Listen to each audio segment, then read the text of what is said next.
محنت کی اور ہم نے بھی شوق کے ساتھ محنت کی تو قرآن کریم کا ترجمہ میں نے زبانی حفظ کر دیا تھا، اور وہ ترجمہ تھا حضرت شاہ رفیع الدین کا، وہ ورڈ بائی ورڈ ترجمہ تھا، word by word. Word by word. جیسے الحمد تمام تعریفیں للہ واسطے اللہ کے، رب العالمین جو رب ہے عالمین کا، جی مالک یوم الدین مالک ہے دین قیامت کا. جی. تو ورڈ بائی ورڈ ترجمہ وہ زبانی میں نے یاد کر لیا تھا. اس کے بعد پھر چھٹی کلاس پاس کر کے میں دیوبند چلا گیا، اور وہاں جا کر کے دیوبند شہر میں مدرسہ ہے مدرسہ اصغریہ، وہاں میں نے حفظ کیا. وہاں میری حفظ کے 4 استاد تھے، قاری عبدالکریم صاحب، قاری اصغر صاحب، قاری عبدالوحید صاحب اور قاری عامر صاحب.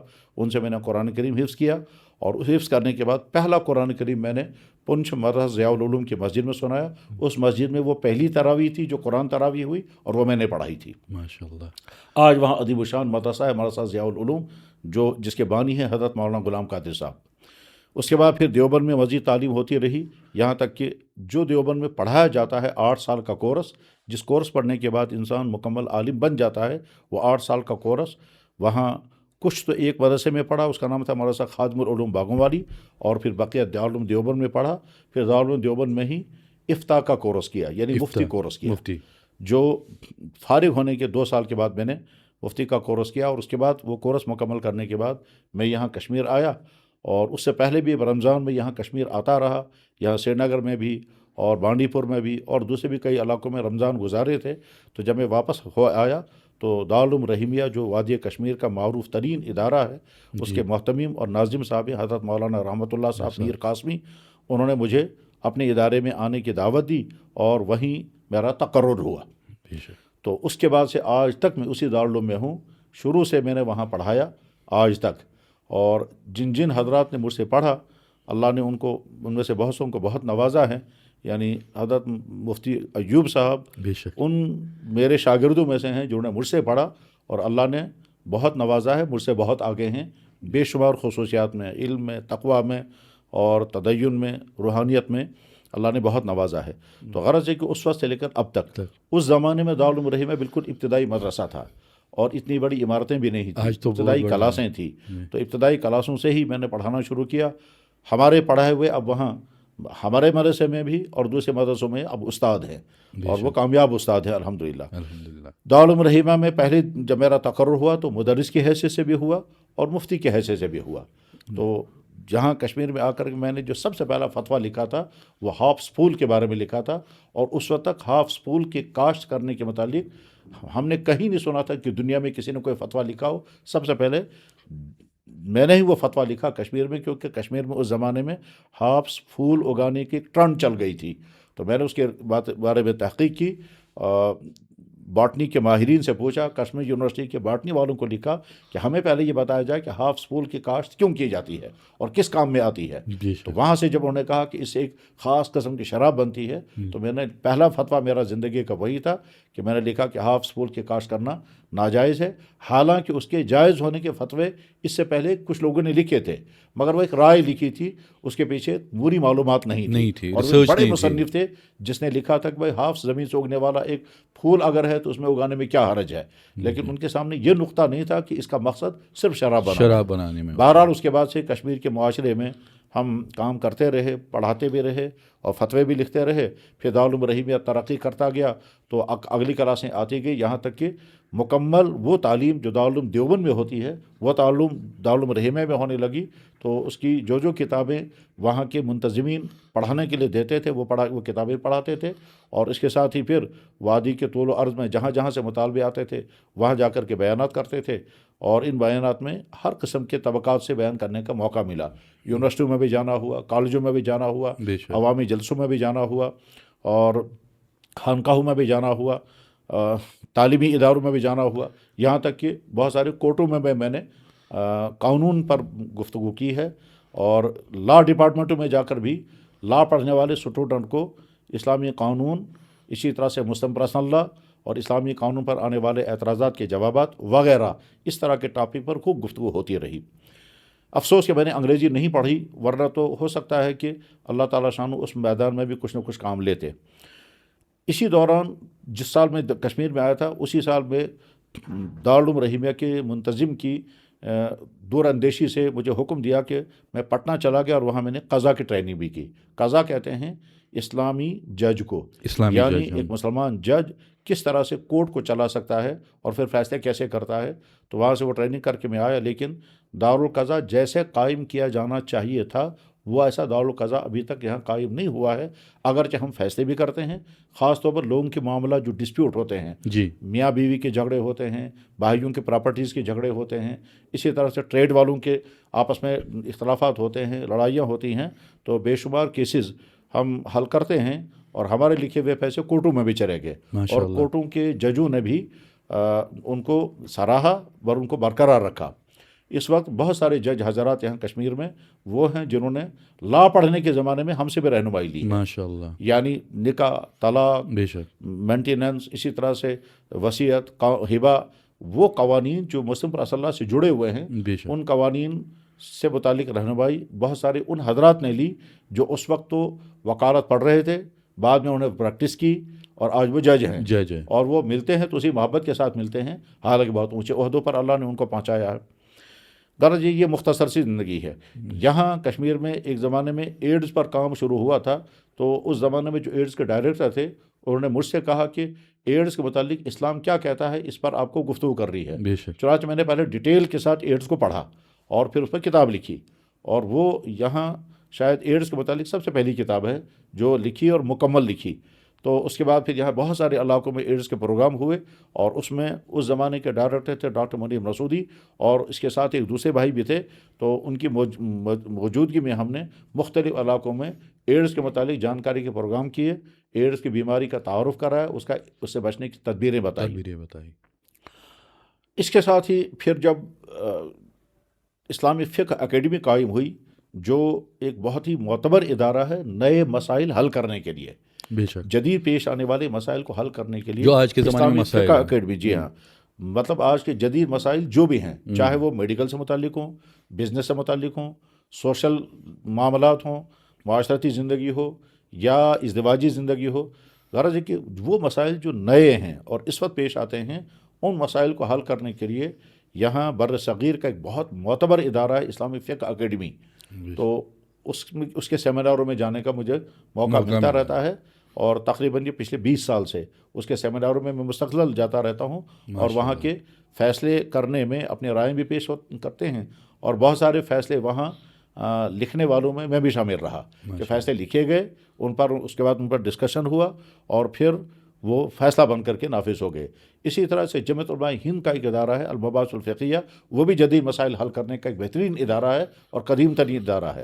اور اس کے ساتھ ہی پچھلے چند سالوں سے دارالعلوم ندوۃ علماء لکھنؤ میں ایک ادارہ قائم ہوا ہے جو پہلے سے قائم تھا، اور سب سے پہلا ادارہ وہی تھا، ادارہ تحقیقات شرعیہ، وہ بھی اس طرح کے مسائل کو حل کرنے کے لیے. تو یہ 3 تحقیقی ادارے ہیں.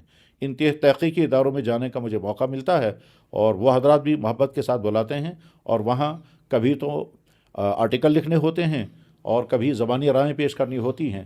تو جب موقع ملتا رہا آرٹیکل میں لکھتا گیا، اور جب موقع ملا تو زبانی اپنی رائیں پیش کی، اور اس طرح سے گویا اسلام کی رہنمائی کا وہ پہلو جس کی اس وقت ضرورت بہت زیادہ ہے اور وہ مشکل بہت ہے. بے شک، مشکل بھائی معنی ہے کہ جب نیا مسئلہ سامنے آتا ہے تو اس کو حل کرنے کے لیے ایک طرف سے ہمیں اسلام کی تعلیمات کو سامنے رکھنا ہوتا ہے اور دوسری طرف سے آج کے معاشرے کو سامنے رکھنا ہوتا ہے. مثلا فرض کیجئے آج یہ صبح مجھے ایک صاحب نے سوال کیا کہ، بلکہ اس میں سوال موجود ہے کہ میں اپنا اب یہ سوال آیا ہے، جی، یہ کوئی بہت سوال پوچھ رہے ہیں کہ میں بہت زیادہ غربت کا شکار ہوں، میں اپنا بلڈ بیچوں گا اور بیچنے کے بعد پھر مجھے جو پیسہ آئے گا اس سے میں اپنا گھر چلاؤں گا، تو کیا یہ بلڈ بیچنے کی مجھے اجازت ہے یا نہیں؟ ظاہر ہے جس زمانے میں قرآن کریم نازل ہوا اور جس زمانے میں ہمارے نبی جناب رسول اکرم صلی اللہ علیہ وسلم تھے، اس زمانے میں خون کے بیچنے اور خریدنے کا کوئی سوال ہی نہیں تھا. اس لیے اس زمانے میں بلڈ ڈونیشن پایا ہی نہیں جاتا تھا، نہ یہ ممکن تھا، نہ میڈیکل اتنا ایڈوانس ہوا تھا کہ ایک انسان اپنا خون دوسرے انسان کے جسم میں ڈال سکے. ہاں دودھ اس زمانے میں تھا، آج بھی ہے، جیسے ہماری مائیں بہنیں دودھ پلاتی ہیں اجنبی کو بھی پلاتی ہیں. تو اب جدید مسائل جو بے شمار میڈیکل سے متعلق ہے، مثلا آج رمضان چل رہا ہے، اب رمضان کے وہ مسائل جو پہلے سے ہیں وہ تو اپنی جگہ ہیں، لیکن آج کے جدید مسائل میں مثلا روزے میں انجیکشن کر سکتے ہیں یا بے نہیں، شک۔ گلوکوز چڑھا سکتے ہیں یا نہیں، اسی طرح سے وہ تمام مسائل جو آج پیش آ رہے ہیں ان مسائل کو حل کرنے کے لیے یہ ادارے کام کرتے ہیں، اور وہاں باقاعدہ بہترین فیصلے ہوتے ہیں۔ اور دلچسپ بات یہ ہے کہ جس مسئلے کے متعلق بحث کرنی ہو اس مسئلے کے ماہرین کو، ایکسپرٹ کو بلایا جاتا ہے۔ بے شک۔ مثلا ابھی جو آخری سیمینار ہوا ہے اس آخری سیمینار میں ایک ٹاپک یہ تھا کہ کیا انسان اپنی آنکھ کا کارنیا دوسرے کو ڈونیٹ کر سکتا ہے یا نہیں۔ اب کارنیا دوسرے کو ڈونیٹ کرنے کے لیے پہلے ہم کو آئی اسپیشلسٹ کی پوری رہنمائی چاہیے۔ بے شک۔ چنانچہ میرے کہنے پر اسلامک فقہ اکیڈمی میں ایک آئی اسپیشلسٹ کو مدعو کیا گیا، اور میرے ساتھ ہی وہ یہاں کشمیر سے گئے، ڈاکٹر عادل جو آئی اسپیشلسٹ ہیں اور بہت دیندار ہیں۔ انہوں نے پورا آرٹیکل تیار کیا اور کامیاب آرٹیکل لکھا، اور وہ لے کر کے ہم وہاں گئے۔ تو جب کارنیا کے متعلق فیصلہ کرنا تھا تو پہلے ڈاکٹر صاحب نے پوری ڈیٹیل بتائی کہ یہ کارنیا ہوتا کیا ہے، اس کو نکالا کیسے جاتا ہے، دوسرے کو کیسے اس کو انجیکٹ کیا جاتا ہے، اور کارگر ہوتا ہے یا نہیں ہوتا ہے۔ اس کے بعد پھر وہاں فیصلہ ہوا کہ اب یہ کارنیا دوسرے کو ڈونیٹ کر سکتے ہیں یا نہیں، اور اس میں فوراً سوال پیدا ہو جائے گا کہ کارنیا کو بیچنا اور خریدنا جائز ہوگا یا نہیں۔ تو جدید مسائل حل کرنے کا یہ یہاں کشمیر میں جتنے سماجی مسائل پیش آتے ہیں ان میں بہت سارے وہ مسائل بھی ہیں جو دوسرے علاقوں میں نہیں ہیں، وہ یہیں کے ہیں صرف۔ تو اس لیے یہاں کے سماج کو سمجھنے کی کوشش کی، یہاں کے ٹرنس کو سمجھنے کی کوشش کی، یہاں کے عادات کو سمجھنے کی کوشش کی، اور اس طرح سے گویا اب تک کی زندگی یہیں گزری ہے۔ اور باقی جتنا ہونا چاہیے تھا وہ سب نہیں ہو سکا، جتنی صلاحیتیں بروئے کار لانی چاہیے تھی اس میں بھی کمیاں رہیں، اور اس میں اپنی کوتاہیاں بہت ہیں۔ اللہ کا فضل بہت زیادہ ہے، اور یہاں کشمیر کے عوام بہت بڑی تعداد میں ہم پر اعتماد کرتے ہیں۔ اس میں علماء بھی ہیں، اسکالر بھی ہیں، اور عام مسلمان بھی ہیں، اور بعض بڑے بڑے اداروں کے ذمہ داران بھی ہیں۔ وہ اعتماد کرتے ہیں کہ ان سے دینی مسائل میں رہنمائی لی جا سکتی ہے۔ ابھی مجھے کل کچھ ڈاکٹر حضرات کہہ رہے تھے کہ ہم ایک براڈ کاسٹ کرنا چاہتے ہیں جس میں ہم یہ بتائیں گے کہ رمضان کے ذریعے سے صحت کی ایشو کیسے حل ہو سکتے ہیں۔ بے شک۔ تو اب دیکھتے ہیں ان کے ساتھ وہ براڈ کاسٹ ہوگی یا نہیں۔ رمضان اور صحت، تو روزوں کے نتیجے میں صحت پر کیا مثبت اثرات پڑتے ہیں، اور ان کو ہم کیسے لوگوں تک پہنچائیں، جس کے نتیجے میں بہت سارے وہ بھائی جو رمضان آنے کے بعد جو روزہ رکھنے کو تیار نہیں ہیں اور صحت کے مسائل جھیل رہے ہیں، تو رمضان کے روزوں کے نتیجے میں اپنی کتنی بیماریوں کا وہ علاج کر سکیں گے۔ اور یہ طے ہے کہ جب روزہ رکھیں گے تو بہت ساری بیماریوں کا علاج یقیناً ہوگا، جیسا کہ میڈیکل اس کو تسلیم کر چکا ہے۔ بلکہ میں ایسے آدمیوں کے متعلق بھی جانتا ہوں جنہوں نے اسلام ہی قبول کیا روزوں کی وجہ سے، رمضان کی وجہ سے۔ بے شک۔ خیر، آپ کے سوال پر یہ میں نے تھوڑی سی تفصیل عرض کر دی، ورنہ اس کا تعلق براہ راست اس ٹاپک سے نہیں ہے جس ٹاپک پر میرا اندازہ تھا کہ گفتگو ہوگی، وہ ہے رمضان المبارک۔ نہیں، کیا ہے کہ مفتی صاحب مجھے چھوٹے بچے دیکھتے ہیں، مجھے ٹین ایج بچے دیکھتے ہیں، بہت اچھا، تو مجھے بڑے بھی دیکھتے ہیں، لیکن یہ انسپریشن ملتی ہے ان لوگوں سے جب اپنی زندگی کے بارے میں کوئی بتاتا ہے، تو وہ بچے بولتے ہیں نہیں، جب انہوں نے ایسا کیا تو ہم کیوں نہیں کر سکتے ہیں۔ تو مفتی صاحب میرا اور ایک سوال ہے آپ کی زندگی سے ریلیٹڈ کہ آپ نے کہا کہ ہم پسماندہ تھے، ہمارا علاقہ پسماندہ تھا، غربت تھی، وہ سب کہا آپ نے۔ تو جہاں آپ کے گھر والے چاہ سکتے تھے کہ ہمارا بیٹا ڈاکٹر بنے، ہمارا بیٹا انجینئر بنے، ہمارا بیٹا جو ہے نا وہ موٹی رقم لائے، لیکن آپ نے وہاں مفتی کیوں چوز کیا؟ جیسا کہ میں نے عرض کیا کہ بہت ہی زیادہ پسماندہ علاقہ، ایک ایسا پسماندہ علاقہ کہ جہاں یعنی ہم نے بچپن میں بجلی نہیں دیکھی، ہم نے بچپن میں گاڑی نہیں دیکھی، ہمارے یہاں روڈ نہیں تھا، ہمارے ہاں گھروں میں چراغ نہیں تھا، میں نے اپنے گھر میں چراغ جلتے ہوئے کبھی نہیں دیکھا۔ پرانے زمانے میں لکڑی کی روشنی کی جاتی تھی، اس کو کہتے تھے یہاں کے سماج میں لوش زالن، تو لوش زالن تحت مشاعث بچپن گزورمت۔ ہمارے والد دینی مزاج کے تھے اور بہت زیادہ دیندار تھے، پڑھے لکھے تو کم تھے لیکن دیندار بہت زیادہ تھے، تہجد گزار تھے، تسبیح پڑھتے تھے اور دینی کام میں بہت سرگرم رہتے تھے، مزاج ان کا دینی تھا۔ اس لیے میں بچپن میں بہت زیادہ ذہین تھا، اور اس لیے میرے سارے ٹیچرز سوچتے تھے کہ یا تو یہ بہت بڑا وکیل بنے گا یا جج بنے گا، یا بہت اچھا ڈاکٹر بنے گا، یا بہت اچھا انجینئر بنے گا، یا اسی طرح کی کسی فیلڈ میں بہت آگے جائے گا، کیونکہ میں ذہین تھا اور اللہ نے ذہن عطا فرمایا تھا کہ میں مطلب وہ کتاب کی پوری کتاب زبان یاد کر لیتا تھا. بے شک.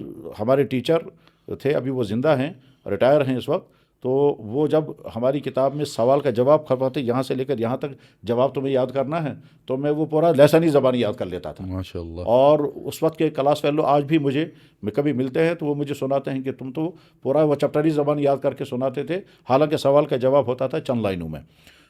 تو اس وقت میرے والد کسی اور شعبے میں مجھے لے جا سکتے تھے, اور اگر وہ گیا ہوتا تو شاید دنیوی اعتبار سے میں کچھ اور ہوتا, لیکن اللہ کا کرم ہوا, اللہ کی عنایت ہوئی, میرے والد کا ذہن بنا, اور مجھے بھی بہت خوشی کے ساتھ وہ تعلیم چھوڑ کر کے دین پڑھنے کے لیے جانے کا موقع ملا. لیکن ایک بات میں کہنا چاہوں گا کہ دنیا میں ہر کام اگر ہو سکتا ہے تو اس کے لیے ایک تو اللہ کی مہربانی چاہیے اور خود کی محنت. بے شک. جب آپ محنت کریں گے اور سوسائٹی کی برائی سے اپنے آپ کو بچائیں گے, پھر اللہ تعالیٰ کا فضل بھی ہوگا, اور جس راستے پر آپ چلیں گے تو کامیابی ملے گی انشاءاللہ. آج کے نوجوان بچوں کو میں بڑی اہمیت کے ساتھ, بڑی دلدوزی کے ساتھ, بڑی دردمندی کے ساتھ یہ کہنا چاہوں گا کہ آپ اس وقت ایک اپنی زندگی کا اہم ترین دور سے گزر رہے ہیں, ٹین ایج سے. اس ٹین ایج میں ہی انسان اپنی کیریئر کے بارے میں سوچتا ہے, لیکن وہ کیریئر ڈپینڈ کرتا ہے کہ اگر آپ اس عمر میں اپنے کیریکٹر کو بچا سکے, اور اپنے سبجیکٹ پہ محنت کرتے رہے, بے شک, تو اس کے بعد پھر آپ کا کیریئر بنے گا. بے شک. اگر ایک بچہ خواب دیکھتا ہے کہ مجھے یہ بننا ہے, مجھے یہ بننا ہے, لیکن اس بیچ میں اس کا کیریکٹر خراب ہو گیا, یعنی وہ بری عادتوں میں پڑ گیا, وقت ضائع کرنے لگ گیا, میڈیا کا غلط استعمال کرنے لگ گیا, یا اس سے زیادہ بڑھ کر کے مطلب غلط تعلقات میں چلا گیا, یا ڈرگس کرنے لگ گیا, یا فضول خرچی کرنے لگ گیا, یا خدا نخواستہ اس سے آگے بڑھ کر کے اپنی ایمانی کو چھوڑ گیا, تو اس کے بعد پھر کیریئر یا تو بنے گا ہی نہیں, اور اگر وہ بنے گا تو یہ سمجھیے کہ یوں کہا جائے گا کہ یہ بیڈ کیریکٹر والا انسان اچھے کیریئر والا ہے. تو اچھا کیریئر ہوگا, وہ کمانے والا بہت ہوگا, لیکن کیریکٹر اس کا صحیح نہیں ہوگا, مطلب وہ شرابی ہوگا, وہ نشے والا ہوگا, اس کے تعلقات غلط رہے ہوں گے, اس کے بعد بھی فیملی لائف بھی بہت بری ہوگی. مطلب کتنی افسوس کی بات ہے کہ ابھی 2 دن پہلے ایک خاتون مجھے کہتی ہیں کہ میں نے اپنے شوہر کے بارے میں جب اچھی طرح سے معلومات کی تو پتہ چلا کہ اس کے کچھ غلط تعلقات بھی چل رہے ہیں. میں نے جب اس پر اعتراض کیا تو اس نے جواب میں کہا اس میں کیا حرج ہے, تم بھی چاہو تو تم بھی کر سکتی ہو. استغفر اللہ. یہ کیا ہے؟ یہ دراصل وہی ہے کہ کیریکٹر اس کا بگڑ گیا ہے. اب آج اگر وہ بہت اچھے عہدے پر بھی ہے تو کہا جائے گا کہ صاحب کمانے والا تو بہت اچھا ہے, لیکن کیریکٹر اس کا اس درجے خراب ہے کہ وہ بے غیرت ہو کر کے جس برے کام میں خود مبتلا ہے, اپنی بیوی کو کہتا ہے مجھے تو آپ چھیڑو گے نہیں, میں جو کچھ کر رہا ہوں ٹھیک کر رہا ہوں, اور اگر آپ کو بھی یہ چاہتے تو آپ بھی یہ کہیں. اور بچی چونکہ کیریکٹرڈ ہے اس لیے وہ یہ سناتے بھی رو رہی تھی. غرض یہ کہ اس عمر میں بچوں کو, اور یہ والدین کی بھی ذمہ داری ہے, اور یہاں کے مسلمان تعلیمی اداروں کی بھی ذمہ داری ہے, تعلیمی اداروں کے پرنسپل, تعلیمی اداروں کے ٹیچرز, وہ یہ بھی سوچیں کہ جو بچے ہمارے سامنے ہیں ہمیں صرف سلیبس اور سبجیکٹ ہی نہیں پڑھانا ہے, ہمیں یہ بھی دیکھنا ہے کہ ان کا کیریکٹر خراب تو نہیں ہو رہا ہے. تو آج کے بچوں کو ایک تو محنت, اور محنت کو نقصان پہنچانے والی جتنی چیزیں اسے دور رہیں. مثلاً اس میں سب سے بڑا یہ سیل فون, موبائل فون, صحیح, یہ آپ کو خوشیاں دے گا, اٹیچ کر کے رکھے گا, وقتی خوشیاں دے گا, لیکن آپ کو نقصان پہنچائے گا. آپ کے بہتوں کو کہ صاحب ہم یوٹیوب چینلوں کے ذریعے سے پڑھتے ہیں, فیس بک کے ذریعے سے پڑھتے ہیں, نیٹ کے ذریعے سے پڑھتے ہیں, پڑھنے کی حد تک اگر واقعہ پڑھ رہے ہیں تو ٹھیک ہے, لیکن اس کے علاوہ اگر آپ کچھ اور دیکھ رہے ہیں اور یہ آپ کو چھوڑے گا نہیں, تو یہ آپ کی محنت آپ سے چھین لے گا, آپ کے خیالات آپ کو چھین لے گا, آپ کا فوکس کہیں اور پر رہے گا, اور ادھر سے آپ خواب دیکھ رہے ہوں بہت بلندیوں کے. تو آج کے نوجوان بچوں کو میں یہ کہوں گا, ایک تو اپنی ایمان کو بچائے رکھیں, ایسا نہ ہو کہ دائیں بائیں کے حالات کی وجہ سے, غلط تھیوریز کی وجہ سے, غلط لوگوں کو سن کر کے آپ اپنے ایمان کو کھو دیں. اور نمبر 2 اپنے کیریکٹر کو بچائیں, اور محنت کے ساتھ جب چلیں گے تو آپ کی اگلی زندگی شائننگ زندگی بن جائے گی. اس میں آپ کو اچھا روزگار بھی ملے گا, اچھی فیملی لائف ملے گی, آپ خوشیوں والی زندگی گزاریں گے اور ایک بیسٹ مسلمان بن کر زندگی گزار سکیں گے انشاءاللہ. تو مفتی صاحب ابھی رمضان کریم ہے, ماشاء اللہ, رمضان کریم کے فضائل کیا ہے ایک مسلمان کے لیے؟ بہت اچھا. پہلی بات یہ ہے کہ یہ 2 الگ الگ چیزیں ہیں, ایک ہے رمضان, ایک ہے روزہ. رمضان رمضان کا مہینہ یہ ٹائم ہے, اور روزہ جو ہے یہ ایک عمل ہے. بے شک اللہ روزے کسی اور مہینے میں فرض کر سکتے تھے، یعنی ایسا ہو سکتا تھا اللہ تعالیٰ فرمائیں گے تم پر روزے فرض ہیں، جس مہینے میں مرضی اس مہینے میں رکھو، یا اللہ تعالیٰ فرماتے تم پر روزہ فرض ہیں ربیع الاول کے مہینے میں، شعبان کے مہینے میں، کسی بھی محرم مہینے کے میں مہینے میں، کسی بھی مہینے میں، صحیح۔ لیکن انتخاب کیا گیا رمضان کے مہینے کا۔ تو اس کے معنی ہے کہ رمضان میں کوئی خصوصیت ہے؟ تو جواب یہ ہے کہ پوری اسلامی تاریخ کے تمام بڑے بڑے کام رمضان کے مہینے میں ہی ہوئے ہیں، یہاں تک کہ جناب رسول اکرم صلی اللہ علیہ وسلم پر جو قرآن نازل ہونا شروع ہوا وہ بھی رمضان میں ہی ہوا ہے۔ اسی لیے اللہ کے نبی علیہ السلام نے اللہ کے نبی علیہ السلام نے فرمایا کہ اگر لوگوں کو یہ سمجھ میں آ جائے کہ رمضان کتنا اہم ترین مہینہ ہے تو وہ تمنا کرے کہ پورا سال رمضان ہی جیسا ہونا چاہیے۔ جی اسی طرح سے ایک حدیث میں اللہ کے نبی علیہ السلام نے فرمایا کہ اگر رمضان کا ایک روزہ کسی نے چھوڑ دیا تو بعد میں زمانہ طویل تک اگر روزہ رکھے گا تو اس روزے کا فائدہ اسے نہیں مل سکتا۔ اس کا تو اس مہینے کی بہت زیادہ اہمیت ہے۔ اہمیت کا عالم یہ ہے کہ اللہ تعالیٰ قرآن کریم میں فرماتے ہیں شہر رمضان الذی انزل فیہ القرآن، رمضان کا مہینہ جس میں قرآن نازل کیا گیا۔ اسلامی مہینوں میں کسی مہینے کا نام قرآن میں نہیں ہے، رمضان کا نام ہے، اور لفظ رمضان کے ساتھ ہی ہے۔ تو رمضان کا مہینہ اپنے مہینے ہونے کے اعتبار سے پورے سال کے تمام مہینوں سے سب سے اونچا درجہ رکھتا ہے۔ بہت ساری وجوہات ہیں۔ حضرت آدم علیہ السلام کے بہت سارے واقعات رمضان میں ہوئے، جناب رسول اکرم صلی اللہ علیہ وسلم کی حیات مبارکہ کے بہت سارے واقعات رمضان ہی میں ہوئے، مثلا یہ کہ قرآن کریم رمضان میں نازل ہونا شروع ہوا وغیرہ۔ اب اس رمضان میں اللہ تعالیٰ شاہ نے ایک طرف سے انسانوں کی ہدایت کے لیے قرآن نازل فرمایا، اور یہ ہر سننے والے کو اور جہاں تک یہ آواز پہنچے ان کو یہ بات جان لینی چاہیے کہ اس دنیا میں اس وقت اللہ کا کلام جو اللہ کے ورڈز کے ساتھ ہے وہ صرف قرآن ہے، اور دنیا کی کسی قوم کے پاس اللہ کا کلام نہیں ہے۔ جتنے قوموں کے پاس مذہبی کتابیں ہیں وہ مذہبی کتابیں ان کے مذہب کی کتابیں ہو سکتی ہیں لیکن وہ اللہ کا کلام نہیں ہے۔ مثلا بائبل، تورات اور انجیل، وہ اللہ اس وقت جو تورات اور انجیل انسانوں کے ہاتھوں میں ہے وہ اللہ کا کلام نہیں ہے، وہ ٹرانسلیشن ہے، اور اس کے بعد پھر اس میں بھی ہر کچھ عرصے کے بعد آج تک بھی اور آج بھی اس میں تبدیلیاں ہوتی رہتی ہیں، سینٹنس ختم ہوتے ہیں۔ اس لیے بائبل کے کسی سینٹنس کے متعلق، بائبل کے کسی ورس کے متعلق، بائبل کے کسی مضمون کے متعلق یہ کہنا نہیں کہہ سکتے ہیں کہ یہ ٹھیک اللہ ہی کا بھیجا ہوا ہے یا اس میں کوئی تبدیلیاں ہوئی ہیں۔ یہی حال دوسرے مذہبوں کا ہے۔ دوسرے مذہبوں کا تو دعویٰ بھی نہیں ہے کہ ہمارے پاس جو کتابیں ہیں وہ اللہ کی بھیجی ہوئی ہیں۔ اب اس دنیا میں انسانوں کے لیے اگر اللہ کا کلام اتھینٹک موجود ہے تو صرف قرآن شریف، تو قرآن اسی مہینے میں نازل ہوا، اور قرآن کو محفوظ کرنے کے لیے جو اقدامات اللہ کے نبی نے اور صحابہ کرام نے کیے وہ اس زمانے میں سوچے بھی نہیں جا سکتے تھے۔ بڑی عجیب بات یہ ہے کہ تورات اور انجیل نازل ہوئی اس کا ریکارڈ ہی نہیں رکھا جا سکا، جن لوگوں کے حوالے وہ ہوئی ہے وہ اس کی حفاظت نہیں کر سکے ہیں، لیکن قرآن کریم اللہ کے نبی نے خود زبانی یاد کیا، پھر لکھوایا، صحابہ کرام کا زبانی یاد کرایا، تو وہ قرآن اسی مہینے میں نازل ہوا ہے۔ پھر اسی مہینے میں اللہ نے روزے فرض کیے، اور اس میں اللہ تعالیٰ شاہ نے سیدھے آرڈر فرمایا اے ایمان والو تم پر روزے فرض کر دیے گئے، اور آگے یہ بھی فرمایا کہ جس نے رمضان کا مہینہ پایا اس کے لیے لازم ہے کہ وہ روزہ رکھے۔ من شہید منکم الشہر فلیصمہ، تم میں سے جو انسان بھی رمضان کے مہینے کو پائے اس پر روزہ فرض ہے۔ اور اس کے بعد پھر اللہ کے نبی علیہ السلام نے روزوں کی فضیلت جو بیان فرمائی، یہ فرمایا کہ جو ایمان کے ساتھ اور احتساب کے ساتھ، یعنی اللہ کے ہاں ثواب ملے گا، اخلاص کے ساتھ اور احتساب کی جذبے کے ساتھ روزہ رکھے گا، اللہ تعالیٰ شان اس کے پچھلے تمام گناہوں کو معاف کریں گے۔ اور ایک حدیث میں اللہ کے نبی علیہ السلام نے فرمایا اللہ یہ کہتے ہیں کہ روزہ میرے لیے ہے اور میں ہی اس کا بدلہ دوں گا۔ میرے لیے ہے ہونے کا مطلب کیا ہے؟ سارے اعمال تو اللہ ہی کے لیے، نماز بھی اللہ کے لیے ہے، زکوٰۃ بھی اللہ ہی کے لیے، حج بھی اللہ ہی کے لیے، تو روزے کو کیوں کہا؟ جواب اس کا یہ ہے کہ نماز میں، زکوٰۃ میں اور حج میں انسان دکھلاوا کر سکتا ہے، یعنی دوسروں کو دکھلانے کے لیے، ٹھیک، لیکن روزے میں دکھلاوا نہیں کر سکتا۔ کیوں نہیں کر سکتا؟ جب اسے دکھلاوا کرنا ہوگا تو روزہ رکھے گا، روزہ ہوگا نہیں، دوسروں سے کہے گا میں روزے دار ہوں۔ لیکن اگر کوئی روزے دار ہے اس کا مطلب یہ ہے کہ روزے دار ہونا علامت ہے کہ اس کے اندر ایمان ہے، ورنہ ایک گھر کے اندر ایک آدمی اکیلا ہے، خواتین گھروں میں کے اندر ہوتی ہیں، ان کو کون سی چیز روکتی ہے؟ وہ چپکے سے کھا لیں گی، کیا فرق پڑے گا؟ لیکن اگر کوئی انسان روزہ رکھتا ہے تو یہ روزہ دراصل صرف اللہ کے ڈر کی وجہ سے۔ خواتین دوپہر کے بعد سے شام تک گھر کے تمام پکوان تیار کرتی ہیں، ٹھیک ہے نا، زبان پہ چختی بھی نہیں ہے، ان کو کون روکتا ہے وہاں؟ اللہ۔ تو گویا روزہ صرف اللہ ہی کے لیے ہے، اس لیے اللہ فرماتے ہیں بھائی باقی سارے اعمال کا اجر تو میں فرشتوں کے لیے دلواؤں گا لیکن روزے کا اجر میں خود دوں گا۔ رمضان کے مہینے میں اللہ نے روزہ فرض کیا ہے، اور اللہ کے نبی علیہ السلام نے روزہ لازم کیا ہے۔ اللہ رب العالمین اور ارحم الراحمین ہیں، اور اللہ کے نبی رحمت للعالمین ہیں، رب العالمین ارحم الراحمین، اور رحمت للعالمین کوئی ایسا حکم دے ہی نہیں سکتے جو انسانوں کے لیے مصیبت ہو،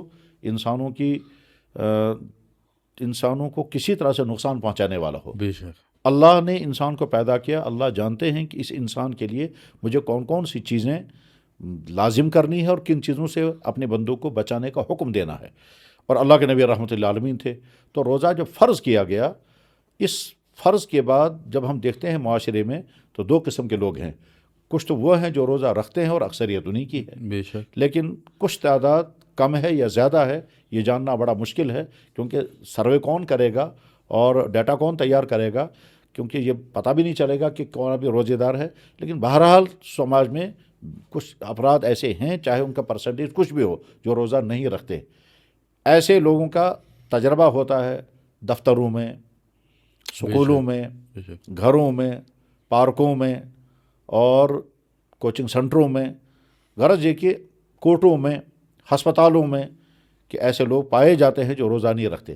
روزہ نہ رکھنے والوں کے پھر دو قسمیں ہیں، کچھ تو وہ ہیں جن کو اسلام نے کنسیشن دی ہے، مثلا اسلام بیماری کی وجہ سے روزہ چھوڑنے کی اجازت دیتا ہے، سفر کی وجہ سے روزہ چھوڑنے کی اجازت دیتا ہے۔ ایسی بیماری جس بیماری کا اب علاج ہی ہونا ممکن نہیں ہے اور اسی بیماری کے ساتھ ان کو جینا ہے اور روزہ رکھنا ان کے لیے مشکل ہے، تو ان کے لیے اسلام نے کنسیشن دی ہے۔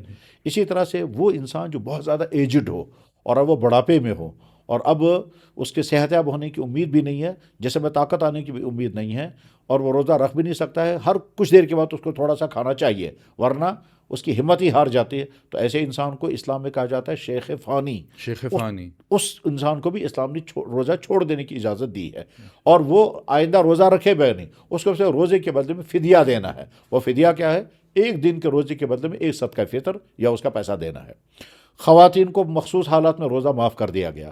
اگر کوئی خاتون پریگننسی میں ہو یا کوئی خاتون اگر اپنے بچے کو فیڈ کر رہی ہو یعنی دودھ پلا رہی ہو، ان کو بھی روزہ چھوڑنے کی اسلام نے اجازت دی ہے اور آئندہ وہ روزہ رکھیں گی۔ اس کے علاوہ پھر وہ لوگ کہ جو سفر میں ہوں اور سفر کی وجہ سے روزہ چھوڑ دیں، اسلام نے اجازت دی ہے، لیکن وہ تمام بھائی جو نہ بیمار ہیں، نہ سفر میں ہیں، نہ ان کو کوئی پریشانی ہے، صرف اس لیے کہ بھوک کون برداشت کرے گا اور پیاس کون برداشت کرے گا، اس لیے وہ روزہ چھوڑ رہے ہیں، ان کی خدمت میں بڑے ادب کے ساتھ چند گزارشات ہیں کہ آپ بھوک برداشت نہ کر کے اپنے بدن کو تو خوش رکھ رہے ہیں، لیکن کچھ عرصے کے بعد کچھ ایسی بیماریوں کا آپ شکار ہو جائیں گے کہ اس کے بعد آپ کھانے پینے سے محتاج ہو جائیں گے۔ چنانچہ ذاتی طور پر ایسی بیماریوں کو جانتا ہوں جن کا حال یہ تھا کہ وہ روزے نہیں رکھتے تھے اور آج وہ کھانے کے لیے ترستے ہیں۔ کیوں کھانے کے لیے ترستے ہیں؟ آپ پانی پینا چاہتے لیکن پی نہیں سکتے کیونکہ ڈائلیسس چل رہی ہے، میٹھا کھانا چاہتے نہیں کھا سکتے کیونکہ شوگر ہو گیا ہے، اور طرح طرح کی چیزیں کھا رہے ہیں لیکن نہیں، ڈاکٹر نے سب کچھ بند کر دیا ہے، تو اب وہ دیکھتے رہیں گے، تڑپتے رہیں گے۔ تو جس بھوک کو آپ نے برداشت نہیں کیا اور جس کھانے کو آپ نے کھایا اللہ کا حکم روند کر کے، وہی اسے کھانے سے آپ محروم ہو جائیں گے۔ بڑھاپے میں بہتوں کا یہی حال ہو جاتا ہے۔ اب جب کوئی انسان روزہ نہیں رکھ رہا ہے تو ایک طرف سے وہ مجرم بھی ہے، اور ساتھ میں اگر وہ گھر والوں سے کہتا ہے مجھے کھلاؤ، آفس میں اپنے ماتحتوں سے کہتا ہے ہمیں پلاؤ، ٹھیک ہے، چائے پلاؤ، کھانے لاؤ، پیزے لاؤ، اور وہ بیچارے ان کے ماتحت ملازمین وہ کرنے پہ مجبور ہیں کیونکہ صاحب کا حکم ہے، تو وہ گیا خود بھی مجرم ہے اور دوسروں سے بھی جرم کرا رہے ہیں۔ اگر ایک خاتون یہ پوچھ کہے گی کہ جناب میرا شوہر روزہ نہیں رکھتا اور اسے کوئی مجبوری بھی نہیں ہے، وہ چاہیے تھا اسے روزہ رکھنا مگر وہ روزہ رکھتا نہیں ہے اور دن بھر مجھے اس کو کھلانا پلانا پڑتا ہے، تو میرے لیے کیا حکم ہے؟ تو جواب آئے گا، آپ صاف صاف کہہ دیں کہ میں آپ کے بے روزہ ہوں، میں آپ کی مددگار نہیں بن سکتی اور میں آپ کو کھلا نہیں سکتی، میں آپ کے لیے پکا نہیں سکتی، لیکن ہم یہ حکم اس لیے نہیں دیتے ہیں کہ اس کی وجہ سے ان کی فیملی لائف ڈسٹرب ہو جائے گی اور بعد میں وہی شوہر اس پر نہ جانے کیا کیا ظلم کرے گا، تنگ کرے گا، اور بلکہ یہ بھی ہو سکتا ہے کہ وہ اسلام کو ہی برا بھلا کہنے لگیں، کیونکہ اس وقت ہماری ایمانی سطح بہت نیچے جا چکی ہے، اور حالت یہ ہے کہ بے تکلف انسانوں کی زبان پر وہ جملے آتے ہیں جن کی وجہ سے ایمان ختم ہو جاتا ہے۔ تو اس لیے ہم یہ نہیں کہتے عورتوں کو کہ اگر تمہارے شوہر گھر میں رہ کر کے اور وہ بغیر کسی عذر کے روزہ چھوڑ رہے ہیں تو ان کو کھلانا پلانا بند کر دیں، ان کو کھانے مت دیں، چائے مت دیں، یہ حالانکہ اصل حکم یہی ہے، لیکن ہم اس لیے نہیں کہتے ہیں کیونکہ اس کی وجہ سے وہ روزے دار تو بنے گا نہیں، اور اس کا الٹا نتیجہ نکل آئے گا کہ ان دونوں کی وہ جو ہے ازدواجی زندگی اجیرن بن جائے گی۔ جو لوگ روزہ رکھتے ہیں ان روزہ رکھنے والوں کو ہم یہ کہیں گے کہ اللہ نے آپ کو توفیق عطا فرمائی, آپ قربانی دے رہے ہیں, روزہ رکھ رہے ہیں, بھوک لگے گی تو شوق سے اس کو برداشت کریں, پیاس لگے گی تو شوق سے اس کو برداشت کر کے دکھائیں, اور یہ ایمان کی علامت ہے.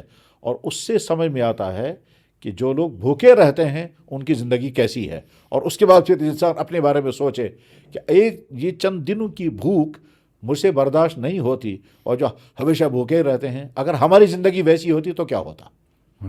تو روزے کے تجربے سے آپ سمجھ سکیں گے کہ بھوکوں کا حال کیا ہوتا ہے, اور اس کے بعد پھر شکر پڑھیں.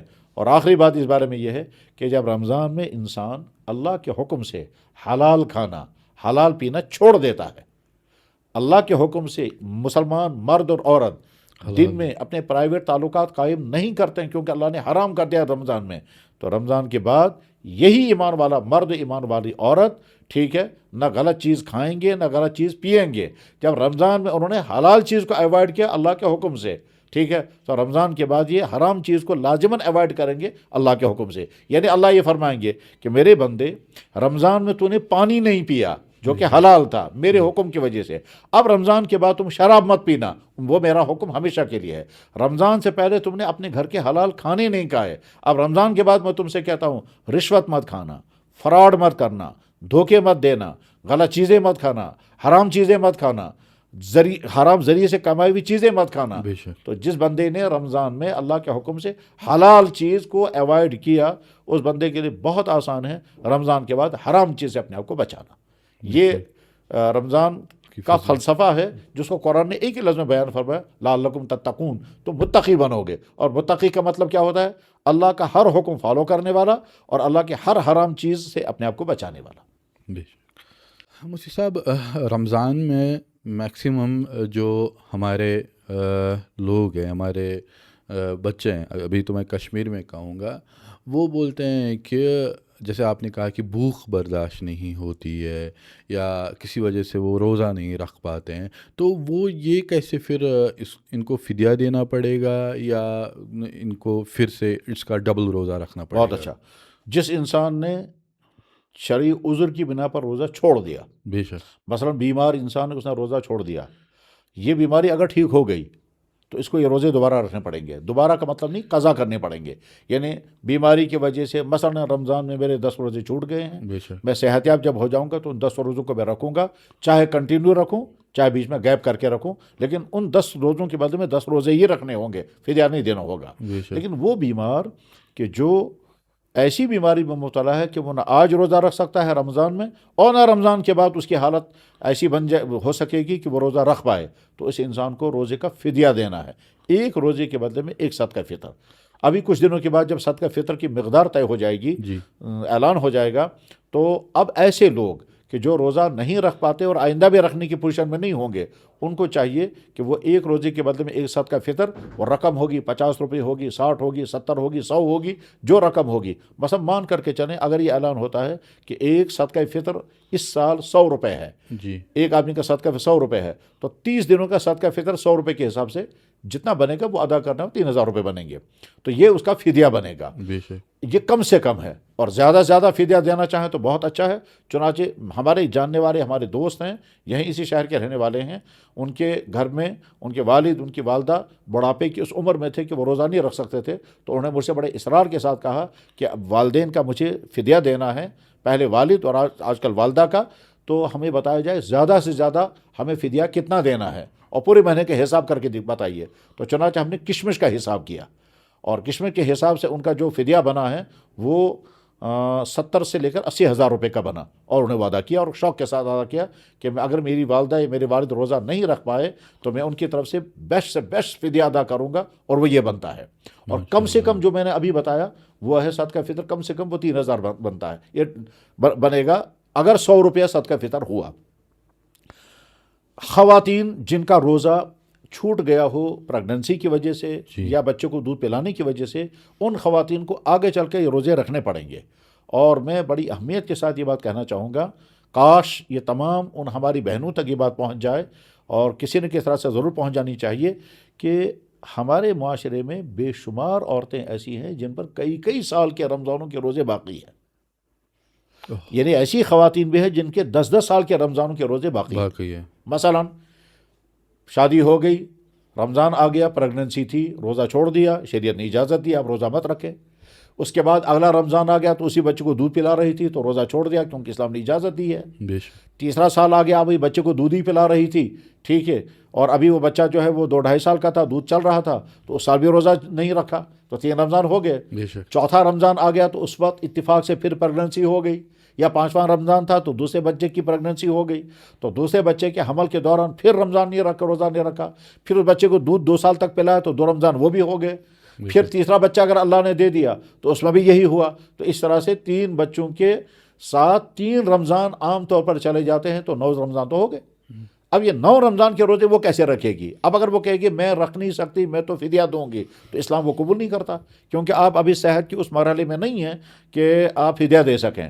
ایسی عورتوں کو تو روزہ ہی رکھنا ہوگا، لیکن روزہ رکھنا آسانی بہت مشکل ہے، اس میں ایک تدبیر ہے، وہ یہ ہے کہ ان کا شوہر یہ کہے کہ سردیوں میں ہم دونوں مل کر روزہ رکھیں گے، اور میں تمہارے ساتھ روزہ رکھوں گا۔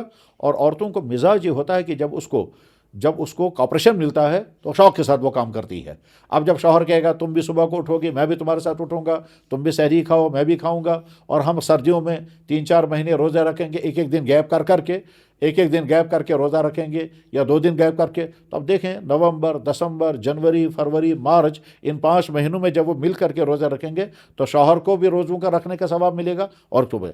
میں ابھی ایک نوجوان کو جانتا ہوں جو مجھ سے ملتے رہتے ہیں، میرے جاننے والوں میں ہیں، پچھلے 3 مہینوں سے وہ مسلسل روزے میں ہیں، اور اب رمضان کا مہینہ چل رہا ہے، یہ 3.5 مہینے، یعنی اس نے پورا رجب کا مہینہ روزے میں گزارا، پورا شعبان کا مہینہ روزے میں گزارا، اور اب وہ رمضان کا مہینہ تمہارا روزہ ہے ہی، اور ساتھ میں بہترین تعلیم بھی پڑھ رہا ہے بہت قابلیت کے ساتھ، یعنی ادھر سے اپنی کلاسوں میں ٹاپ ہے اور ادھر سے روزے، اور یہ سنی ہوئی بات نہیں ہے، میرے سامنے کا بچہ ہے اور جوان لڑکا ہے، 22-24 سال کی اس عمر ہوئی، یا 25 کے قریب عمر ہوگی۔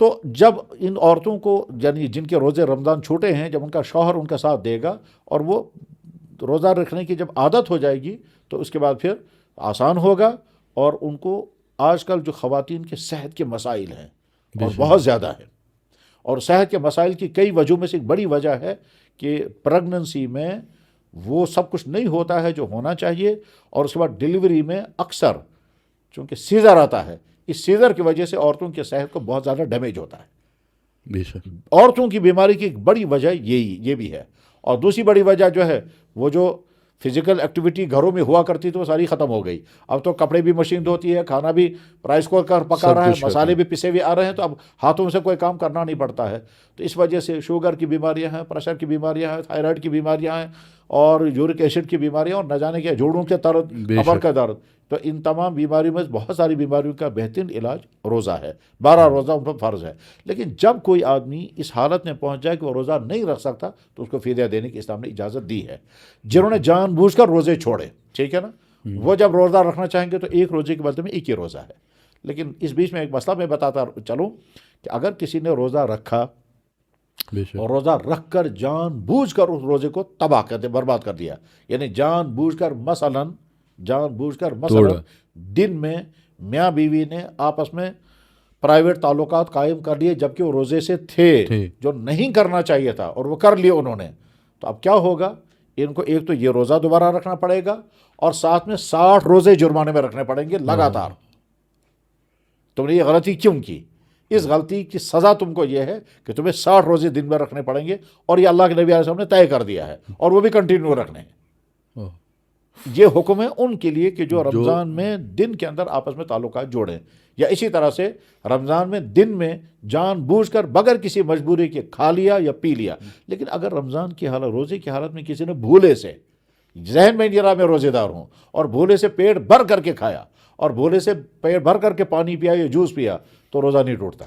یہ جہاں پر آ کر کے اسلام کا حکم دیکھیں کتنا عجیب حکم ہے، لیکن ہمیں فالو کرنا ہے، وہ یہ کہ اگر آپ نے رمضان کے روزے میں جان بوجھ کر ایک لقمہ کھایا تو آپ کو روزہ ٹوٹ گیا، اور آپ کو جرمانہ بھی دینا پڑے گا، یعنی اس کو کہتے ہیں روزہ قضا بھی کرنا اور کفارہ بھی۔ اور اگر آپ نے بھول کر پیٹ بھر کر کے کھایا تو آپ کو روزہ ٹوٹا ہی نہیں۔ اگر کسی آدمی نے جان بوجھ کر پانی کا گھونٹ پیا، ٹھیک ہے، تو آپ کا روزہ بھی ٹوٹ گیا، اور آپ کو 2 مہینے کے روزے بھی رکھنے پڑیں گے، اور یہ روزہ بھی رکھنا پڑے گا۔ لیکن اگر آپ نے بھولے سے پیٹ بھر کر کے پانی پیا تو آپ کا روزہ نہیں ٹوٹا. چنانچہ میں لطیفہ سناتا ہوں کہ میں بالکل نابالغ تھا. نابالغی میں نے زندگی کا جو پہلا روزہ رکھا اس وقت میں 3rd کلاس میں تھا. تو پہلا روزہ رکھا, شام کو 4 بجے جو ہی اسکول میں چھٹی ہوئی تو میں دوڑ کر کے چشمے پر گیا اور پیٹ بھر کر کے پانی پیا. اس کے بعد میں جب گھر پہنچا تو مجھے یاد آیا میرا تو روزہ تھا. تو پھر میں رونے لگا کہ میں نے روزہ تھا, میں نے اس طرح کیا. تو بعد میں میرے والد نے کہا کہ نہیں, تمہارا روزہ ابھی باقی ہے, کہ تم نے, مگر میری سمجھ میں نہیں آیا کہ میرا روزہ باقی کیسے ہے. پانی پینے کے بعد جب پیٹ بھر کر کے میں نے چشمے پر پانی پیا, اور وہ ایکشن بھی مجھے اس وقت یاد ہے, میں کیسے دوڑتا ہوا گیا اور کیسے چشمے پر بیٹ گٹا گٹ کر کے پانی پیٹ بھر کر کے پیا, اور بڑا سکون محسوس ہوا. بعد میں جب گھر میں پہنچا تب مجھے یاد آیا کہ میرا روزہ تھا. بھول کر کھانے پینے سے روزہ نہیں ٹوٹتا, جان بوجھ کر کھانے سے روزہ ٹوٹ جاتا ہے, جان بوجھ کر بغیر عذر کے. لیکن اگر کوئی آدمی بیمار ہو اور کسی ایسی خطرناک بیماری میں پہنچ گیا کہ اس کو روزہ توڑوانا ضروری ہے, ٹھیک ہے, تو اس وقت میڈیکلی بھی, طبی طور پر بھی, اور اسلام بھی اجازت دیتا ہے کہ اس کا روزہ توڑوا دو تاکہ اس کا علاج ہو سکے. بے شک. مثلا فرض کیجئے کسی ایسی بیماری میں ہے کہ یہ ڈاکٹر نے کہا کہ اس کو خطرہ ہے, اس کو جب تک پانی نہیں پلائیں گے, ٹھیک ہے, اس کو اگر کوئی چیز کھانے کو, شوگر لیول اتنی نیچے چلی گئی ہے کہ ریکور نہیں ہوگا, اس کو کوئی چیز کھلانی ہے اور اس کے منہ میں کھجوریں ڈال دی یا کھان ڈالنا ہے یا بسکٹ کھلانے ہیں, تو اس وقت اس کو اپنا روزہ توڑ دینا چاہیے. اور اس کے بعد پھر وہ روزہ توڑ کر کے وہ چیز جو کھانے کی ضرورت ہے وہ کھائیں, اور جب کھائیں گے تو ان کا صحت بحال ہو جائے گی انشاءاللہ. بعد میں اس ایک روزے کی بدلے میں ایک ہی روزہ رکھنا. تو مفتی صاحب, جو ہماری بچیاں ہیں ان کا جو مینسٹرول سائیکل ہوتا ہے, منتھلی پیریڈ ہوتا ہے, تو روزہ نہیں رکھ سکتے ہیں, تو کیا ان کو یہ روزے پھر اگلے مہینے میں رکھنے ہوں گے, ایک روزے کے بدلے ایک ہی, یا اس کے ڈبل میں رکھنے؟ بہت اچھا. اس سلسلے میں حضرت عائشہ صدیقہ رضی اللہ تعالیٰ عنہ کی حدیث ہے, جو حدیث کی کتابوں میں آتی ہیں, کہ ان کے سامنے کسی نے یہ سوال تعجب کے ساتھ سوال کیا کہ اس عذر کی حالت میں روزے چھوڑ دینے ہیں, کیوں روزے چھوڑنے ہیں؟ تو حضرت عائشہ صدیقہ رضی اللہ تعالیٰ عنہ نے جواب میں فرمایا کہ تم حروری تو نہیں ہو, یعنی وہ گمراہ طبقہ تو نہیں ہو کہ جو گمراہ لوگ کہتے تھے کہ اگر عذر کی حالت ہوگی تب بھی روزے رکھنے پڑیں گے. وہ خوارج اس زمانے میں تھے. مسئلہ یہ ہے کہ ہماری بہنوں کو, ہماری بیٹیوں کو جب وہ منتھلی عذر پیش آتا ہے تو اس میں نمازیں بالکل ہی معاف اور روزہ چھوڑ دینے کا حکم ہے. نمازیں بالکل ہی معاف ہو گئی کا مطلب یہ ہے کہ نہ آج پڑھنی ہے نہ آئندہ پڑھنی ہے. آج آپ عذر میں ہیں, آج بھی نہیں پڑھیں گے, اور جب عذر سے پاک ہو جائیں گے تب بھی ان دنوں کی نمازیں آپ کو قضا نہیں کرنی ہے.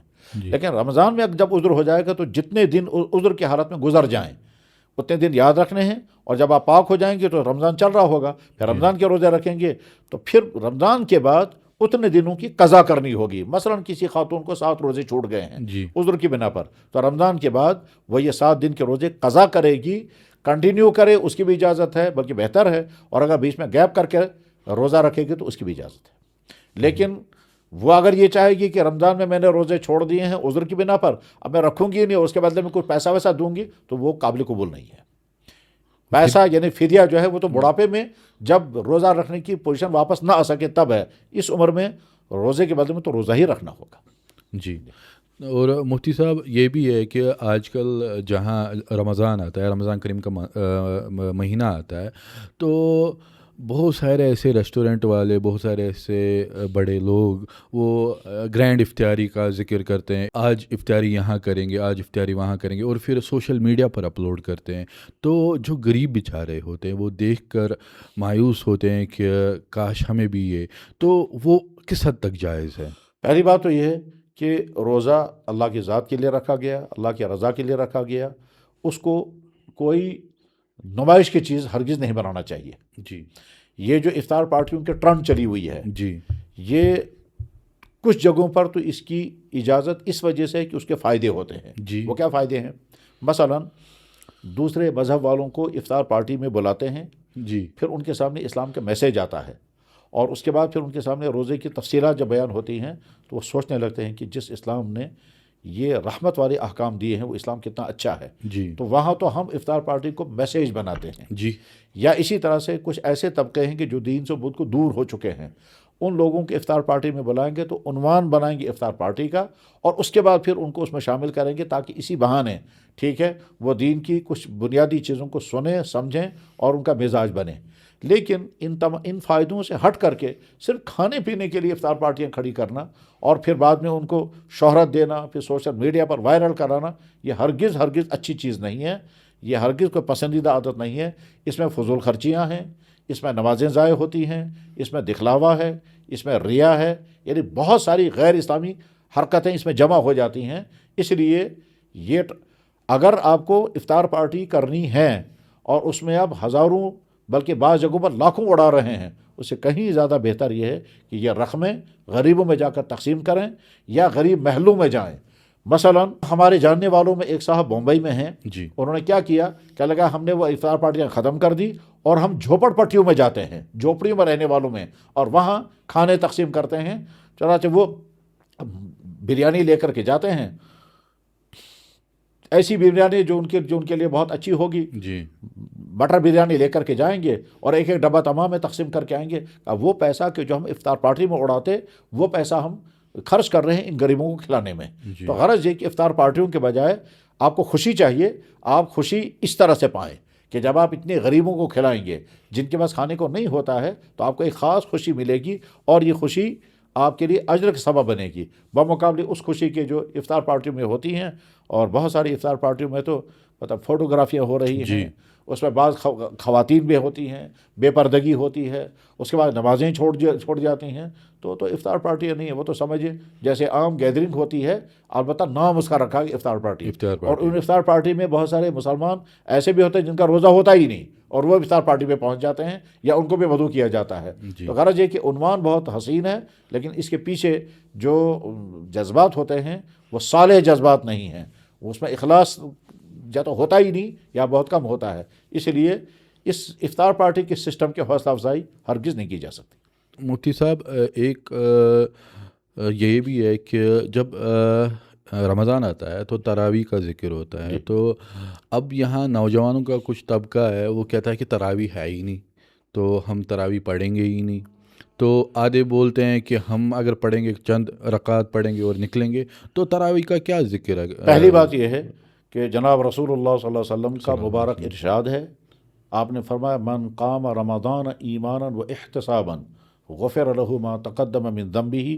یہ حدیث کی تمام بڑی بڑی کتابوں میں موجود ہے۔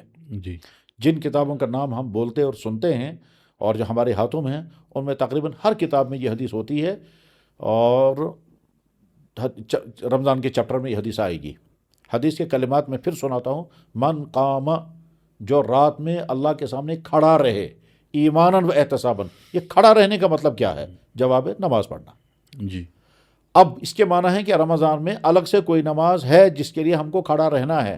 اب اگر ہم صرف عشاء کی نماز لے لیں یا صرف تہجد کی نماز لے لیں تو اس حدیث پر عمل نہیں ہوا۔ اس سے معلوم یہ ہوا کہ الگ سے کوئی نماز ہے۔ اس کے بعد اب ہم دیکھتے ہیں جناب رسول اللہ صلی اللہ علیہ وسلم نے بڑے اہتمام کے ساتھ تراویح کی نماز خود پڑھائی اور پوری رات پڑھائی۔ اس کے بعد پھر صحابہ کا زمانہ جو اسلام کی تشریح کا سب سے معتبر زمانہ ہے، یعنی اسلام کیا ہے اس کو اگر ہم سمجھنا چاہیں گے تو اللہ کے نبی اور امت کے درمیان واسطہ جو ہے وہ صحابہ کرام ہیں۔ تو صحابہ کرام نے کس عمل کو کیسے فالو کیا، کس عمل پر کیسے انہوں نے عمل کیا، یہ صحابہ کرام اتھارٹی ہیں۔ اس لیے اللہ کے نبی نے فرمایا کہ ما انا علیہ و اصحابی، جس طرز عمل پر، دین کے جس نہج پر میں ہوں اور میرے صحابہ ہیں وہی راہ حق ہے۔ تو حضرات صحابہ کرام نے کیا عمل کیا؟ پھر صحابہ کرام میں مملکت اسلامیہ پھیلتی گئی یہاں تک کہ عرب ملکوں سے باہر عراق، ایران، وسط ایشیا، ادھر مغرب میں، مغرب کی طرف مطلب یہ مصر، فلسطین، شام، موراکو اور نارتھ افریقہ، ان تمام ملکوں میں صحابہ کرام کے زمانے میں اسلام پہنچا ہے۔ اس میں خاص طور پر حضرت فاروق اعظم رضی اللہ عنہ کے زمانے میں اسلام حدود عرب سے باہر نکلا اور ملکوں تک پہنچا ہے۔ معلومات کے لیے میں بتا دیتا ہوں کہ اللہ کے نبی علیہ السلام کے زمانے میں اسلامی مملکت 10 لاکھ مربع میل تھی، اور حضرت ابوبکر صدیق رضی اللہ عنہ کے زمانے میں مملکت اسلامیہ 12 لاکھ مربع میل بنی، اور حضرت فاروق اعظم رضی اللہ عنہ کے زمانے میں اسلامی مملکت 27 لاکھ مربع میل بنی، یعنی ڈبل سے بھی اوپر چلی گئی۔ اس پورے دور میں رمضان میں کیا عمل ہوتا تھا؟ بس جو عمل ہوتا تھا وہی اسلام ہے، ٹھیک، اس کے بعد پھر امت کی جو بڑے طبقات ہیں، ایک طبقہ ہے محدثین کا، ایک طبقہ ہے فقہا کا، ایک طبقہ ہے اولیاء کرام کا، ایک طبقہ ہے مفسرین کا، ایک طبقہ ہے متکلمین کا. یہ 4-5 الگ الگ طبقات ہیں جن کے ذریعے سے اسلام آگے چلا ہے، اور ہر طبقے نے اپنے اپنے فیلڈ میں کام کیا. ان تمام طبقات کی جتنی اہم شخصیات ان کی زندگی میں رمضان کیا تھا اور کیا وہ کرتے تھے، وہی ہے اصل میں اسلام. اس لیے اگر کوئی آدمی یہ سمجھتا ہے کہ تراویح سرے سے کوئی نمازی نہیں ہے، غلط سمجھتا ہے. اور اگر کوئی یہ سمجھتا ہے کہ ہم اپنے طور پر آج کچھ اور سمجھیں گے، تو سوال یہ ہے کہ صحابہ، تابعین، تمام فقہا، تمام محدثین، تمام اولیاء کرام کا جو عمل ہے، بس وہی عمل اصل اسلام ہے. اس سے ہٹ کر کے اگر ہم کوئی رائے قائم کرتے ہیں تو وہ رائے درست نہیں ہوگی، چاہے ہم اپنے طور پر اس کو درست سمجھتے رہیں. جی جی مجھے صاحب، میں نے سنا ہے کہ نبی پاک صلی اللہ علیہ وسلم نے اپنی زندگی میں 3 ہی دفعہ تراویح پڑھی ہے. بالکل صحیح ہے. اور حضرت ابوبکر صدیق رضی اللہ تعالیٰ عنہ کے دور میں تراویح نہیں پڑھائی گئی، تو پھر حضرت عمر فاروق رضی اللہ تعالیٰ عنہ نے اس کو قائم کیا. بہت اچھا. تو یہ کیا ہے؟ تو میں اس کی تھوڑی سی وضاحت کر دیتا ہوں. جی جناب رسول اللہ صلی اللہ علیہ وسلم نے تراویح کی نماز پڑھائی صرف 3 رات. جی طے ہے یہ، اس میں کوئی دو رائے نہیں. جی ان 3 راتوں میں آپ علیہ السلام نے پوری رات تراویح پڑھائی ہے. جی وہ 3 رات کی رکعتیں کتنی تھیں ان میں کوئی تفصیل نہیں ہے. نہیں. ان 3 راتوں کی تراویح کی تعداد کیا تھی ان کی کوئی تفصیل نہیں ہے. صحابہ آتے گئے، شامل ہوتے گئے، یہاں تک کہ سحری تک اس تراویح میں کھڑے رہے. جی اس کے بعد پھر اللہ کے نبی علیہ السلام نے خود اعلان فرما دیا کہ بھائی میں مسلسل تراویح پڑھا تھا مگر یہ فرض ہو جاتی، تو مجھے ڈر ہوا کہ یہ فرض نہ ہو جائے تم پر، اس لیے میں چوتھے دن پڑھانے کے لیے نیا، حالانکہ صحابہ کرام آ چکے تھے. اس کے بعد پھر صحابہ کرام انڈیویجول اپنے اپنے راتوں میں جاگتے رہے اور نمازیں پڑھتے رہے. خود اللہ کے نبی علیہ السلام اپنے مبارک گھر میں الگ اپنی نماز پڑھتے رہتے تھے. ٹھیک ہے. اور ادھر سے جناب رسول اللہ صلی اللہ علیہ وسلم کے ساتھ حضرت جبریل علیہ السلام رات کو قرآن کا دور کرتے تھے. یہ بخاری کی حدیث میں ہے کہ حضرت جبریل علیہ السلام آتے تھے اور رات کو نبی علیہ السلام کو قرآن سناتے تھے، حضور سے قرآن سنتے تھے. یدارسوہ کا لفظ حدیث میں موجود ہے. بخاری شریف وحی کا بیان پہلا ہی چپٹر ہے، اس میں یہ حدیث موجود ہے کہ حضرت جبریل علیہ السلام یلقاہ، ملاقات کے لیے آتے تھے، فیدارسہ، اور آپ کے ساتھ وہ مدارسہ کرتے تھے. مدارسہ کا مطلب ہوتا ہے سننا اور سنانا. میں سناؤں گا پھر آپ وہی چیز سنائیں گے. حضرت جبریل سناتے تھے اور پھر حضور سے وہی سنتے تھے. تو اللہ کے نبی وسلم کی رات تو اس طرح سے گزرتی تھی. پھر اللہ کے نبی وسلم اپنے گھر میں کتنی تراویح پڑھتے تھے اس کے متعلق حضرت عبداللہ ابن عباس کی حدیث ہے کہ اللہ کے نبی وسلم اپنے گھر میں 20 رکعت تراویح پڑھتے تھے. یہ حضرت عبداللہ ابن عباس کی حدیث ہے، مگر یہ بخاری اور مسلم میں نہیں ہے، دوسری کتابوں میں ہے. جی پھر جب صدیق اکبر کا زمانہ آیا تو حضرت اکبر رضی اللہ عنہ کے زمانے میں وہی ٹرینڈ رہی. کیا لوگ انڈیویجول طور پر اپنے طور پر رات بھر نمازیں پڑھتے تھے. کون کتنی رکعتیں پڑھتا تھا اس کی کوئی تفصیل نہیں ہے. پھر حضرت فاروق اعظم رضی اللہ عنہ کے ابتدائی زمانے میں ٹھیک صورتحال یہی رہی. لوگ مسجد میں آتے تھے، اپنے اپنے طور پر نمازیں پڑھتے تھے، مسجد آباد رہتی تھی، مگر سارے اپنے اپنے طور پر پڑھتے تھے. تو حضرت فاروق اعظم رضی اللہ تعالیٰ عنہ کی مجتہدانہ شان تھی. انہوں نے جب دیکھا کہ مسجد بھری ہوئی ہے مگر سارے الگ الگ پڑھ رہے ہیں، تو انہوں نے بہت غور و خوض کے بعد طے کر دیا کہ آج کے بعد یہ نماز جماعت کے ساتھ پڑھی جائے گی. جی اب اللہ کے نبی علیہ السلام نے جماعت صرف 3 دن کی تھی، اور فاروق اعظم رضی اللہ تعالیٰ عنہ نے فیصلہ کر دیا کہ اب یہ جماعت مسلسل ہوگی اور پورے رمضان ہوگی. اور تمام صحابہ کی موجودگی میں یہ فیصلہ ہوا. اور جب صحابہ کسی بات پر اتفاق کر لیتے ہیں تو وہ اتنا اتھینٹک بن جاتا ہے، اتنا پاورفل بن جاتا ہے جیسے اللہ کا حکم. کیونکہ اسلام میں اجماع امت کا ایک تصور ہے، وہ یہ ہے کہ کسی مسئلے پر ساری امت جب متفق ہو جائے. جی اور ساری امت میں سب سے بہترین طبقہ صحابہ کرام کا ہے. تو جب صحابہ کرام کسی بات پر اتفاق کر لیں اور کوئی انکار کرنے والا نہ ہو، یعنی کسی نے نہیں حضرت فاروق اعظم سے کہا کہ حضرت آپ انڈیویجول نماز کو جماعت کیوں بنا رہے ہیں جی اور آپ اتنے رکعتوں کی تعداد کیوں طے کر رہے ہیں. چنانچہ حضرت امام اعظم رحمہ اللہ تعالیٰ سے حضرت امام ابو یوسف نے پوچھا کہ حضرت فاروق اعظم نے یہ جو تعداد طے کی تھی وہ اپنی تصور خود ہی طے کی تھی. تو حضرت امام ابو حنیفہ رحمہ اللہ نے فرمایا جب تک ان کے سامنے اللہ کے نبی کا نمونہ نہیں ہوگا تب تک وہ اپنی طرف سے تعداد کیسے طے کرتے ہیں. بس تو حضرت فاروق اعظم رضی اللہ تعالیٰ نے جب فیصلہ کر دیا اس کے بعد تمام مملکت اسلامیہ میں یہی طریقہ چلا. چنانچہ امام شافعی رحمہ اللہ تعالیٰ جو مکہ مکرمہ کے رہنے والے تھے وہ خود کہا کرتے تھے کہ میں نے مکہ مکرمہ میں ہمیشہ سے یہی عمل ہوتے ہوئے دیکھا ہے کہ ہم 20 رکعت تراویح پڑھتے آ رہے ہیں. حضرت امام شافعی رحمہ اللہ خود کہتے ہیں، اور یہ حدیث کی کتاب ترمذی میں موجود ہے. بہرحال اب ساری دنیا میں چلتا رہا یہ سلسلہ. 1400 سال کی تاریخ میں تراویح کتنی پڑھی گئی، کس طرح سے پڑھی گئی، اس کے متعلق ایک کتاب مدینہ طیبہ میں لکھی گئی ہے، 1400 سالہ تاریخ میں تراویح۔ تو اس طرح سے گویا اگر کوئی انسان یہ سمجھتا ہے کہ اللہ کے نبی نے 3 دن پڑھی لہٰذا ہم بھی 3 ہی دن پڑھیں گے اور پھر نہیں، تو اس کا سمجھنا غلط ہے۔ غلط اس وجہ سے ہے کہ اللہ کے نبی کے 3 دن کے عمل کو بعد میں صحابہ کرام نے پورے مہینے کا عمل جب بنا دیا، تو صحابہ کرام کا عمل در حقیقت اللہ کے نبی علیہ السلام کے عمل کی وضاحت ہے، اس کی تفہیم ہے، اس کی تبیین ہے، اس کی تشخیص ہے، اس کی وضاحت ہے، اور اس کے ذریعے سے ہم سمجھیں گے کہ اللہ کے نبی علیہ السلام کی اس عمل کی حیثیت کیا ہے۔ اس لیے جب ہم کہیں گے تراویح کی نماز فرض ہے یا واجب ہے یا سنت ہے، تو جواب ہے کہ سنت ہے۔ سوال پیدا ہوگا سنت کیوں ہے، یہ فرض واجب کیوں نہیں ہے؟ جواب ہے اگر فرض و واجب ہوتی تو اللہ کے نبی علیہ السلام کبھی نہ چھوڑتے اسے، اور چونکہ اللہ کے نبی علیہ السلام نے صرف 3 دن کوئی عمل کیا ہے اور باقی دنوں کو یہ عمل نہیں کیا، تو اس لیے اس کو کہا جائے کہ یہ 3 دن کا عمل جو ہے وہ سنت ہے۔ اس کے بعد کہا جائے، سوال ہے کہ اب یہ 3 دن کا عمل جو سنت ہے وہ سنت صرف 3 ہی دن کے لیے ہے یا پورے مہینے کے لیے ہے؟ جواب ہے کہ نہیں، پورے مہینے کے لیے ہے۔ پھر سوال پیدا ہوگا کہ اللہ کے نبی علیہ السلام نے جب 3 ہی دیے تو پورے مہینے کے لیے عمل کیسے سنت بن گیا؟ تو جواب یہ آئے گا کہ اللہ کے نبی علیہ السلام نے فرمایا کہ تم پر میری سنت بھی لازم ہے اور خلفاء راشدین کی سنت بھی لازم ہے، اور خلفاء راشدین میں حضرت فاروق اعظم رضی اللہ عنہ، حضرت عثمان، حضرت علی، یہ دونوں حضرات خود نماز پڑھاتے تھے۔ حضرت عثمان ابن عفان اور حضرت علی رضی اللہ تعالیٰ خود نماز پڑھاتے تھے اور 20 رکعت پڑھاتے تھے۔ تو بہرحال مجھے اس وقت تو اس پہ بحث نہیں کرنی ہے کہ 8 پڑھنی یا بحث، آپ جیسا کہ آپ نے بھی خود ہی کہا تھا کہ ہم مسئلہ کی کنٹروورشل مسائل میں نہیں پڑھنا چاہتے، لیکن آپ نے چونکہ سوال کیا اس تراویح کی تاریخ اور تراویح کی سند، تو اس لیے میں نے یہ تذکرہ کر دیا ہے اتنی تفصیل۔ لیکن اس پر جو باقاعدہ مستند کتابیں لکھی گئی ہیں ان کو پڑھنا چاہیے، اور جیسا کہ میں نے عرض کیا کہ عربی میں کتاب لکھی گئی، مدینہ طیبہ کے ایک جج تھے اور شاید ہو سکتا ہے بھی وہ زندہ ہوں، تو انہوں نے لکھا کہ 1400 سال کی تاریخ میں تراویح کس دور میں کب پڑھی گئی، کیسے پڑھی گئی، ٹھیک۔ اور امام مالک رحمہ اللہ تعالیٰ تو مدینہ طیبہ میں تھے، تو ان کے زمانے میں تو مدینہ مسجد نبوی میں 36 رکعتیں پڑھی جاتی تھی، 20 رکعتیں امام کے ساتھ اور 16 رکعتیں وہ اپنی الگ الگ پڑھتے تھے، ہر 4 رکعت کے بعد 4 رکعت اپنی اپنی نمازیں پڑھتے تھے، 36 رکعتیں۔ اور امام احمد بن حنبل رحمہ اللہ تعالیٰ کے متعلق تو لکھا ہے کہ وہ 41 رکعتیں پڑھا کرتے تھے۔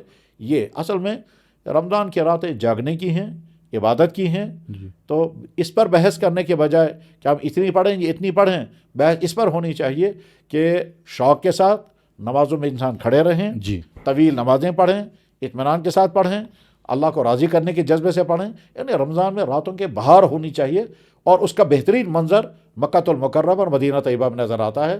جن لوگوں کو اللہ وہاں جانے کا موقع عطا کرتے ہیں وہ جانتے ہیں کہ مکہ مکرمہ مدینہ طیبہ کا رمضان کیا پربہار رمضان ہوتا ہے کہ صبح کو تمام لوگ سوئے ہوتے ہیں ظہر تک، اور اس کے بعد پھر ایک جیسا دن طلوع ہو گیا اور رات ایسی پر رونق ہوتی ہے، مسجد نبوی میں، خانہ کعبہ میں تراویح بھی ہو رہی ہے، پھر اس کے بعد تلاوتیں ہو رہی ہیں، پھر تہجد کی نماز ہوتی ہے، 1.5-2 گھنٹے تک وہ نماز چلتی رہتی ہے، اور اس تہجد کی نماز میں قرآن پڑھا جاتا ہے، اس قدر پرکشش قرآن ہوتا ہے کہ بہرحال انسان اشش کرتا ہے اور ایمان کا اضافہ ہوتا ہے۔ تو ایسا انسان رمضان میں گزرنا چاہیے۔ اور اس میں بس ایک چیز کا میں ایڈ کروں گا کہ ہمارے معاشرے میں بے شمار لوگ وہ ہیں جو بغیر کسی عذر کے نماز عشاء میں نہیں آتے، تراویح نہیں پڑھتے، اپنے گھروں میں بیٹھے رہیں گے، چائے پیتے رہیں گے، ٹی وی دیکھتے رہیں گے، موبائل چلاتے رہیں گے، وقت برباد کریں گے، لیکن نماز نہیں پڑھیں گے۔ بے شک۔ تو بہت حسرت اور افسوس کی بات ہے۔ تو مفتی صاحب ابھی رمضان چل رہا ہے، تو رمضان میں ایک رات آتی ہے شب قدر، جی رات آتی ہے، لیکن آدھے کہتے ہیں کہ یہ ایک ہی رات ہے، آدھے کہتے ہیں کہ آخری 10 دنوں میں جو تاخرات ہیں ان راتوں میں ہمیں اس کو تلاش کرنا ہے۔ جی تو آپ اس پر تھوڑا ہاں، اس سلسلے میں عرض کرتا ہوں، شب قدر انتہائی اہم ترین رات ہے، جی اتنی اہم ترین رات جس کے متعلق اللہ تعالیٰ شانہ نے قرآن کریم میں فرمایا کہ لیلۃ القدر خیر من الف شہر، کہ شب قدر کی رات 1000 مہینوں سے زیادہ افضل ہے۔ جی، اور اللہ کے نبی علیہ السلام نے بہت فضیلتیں بیان فرمائی ہیں۔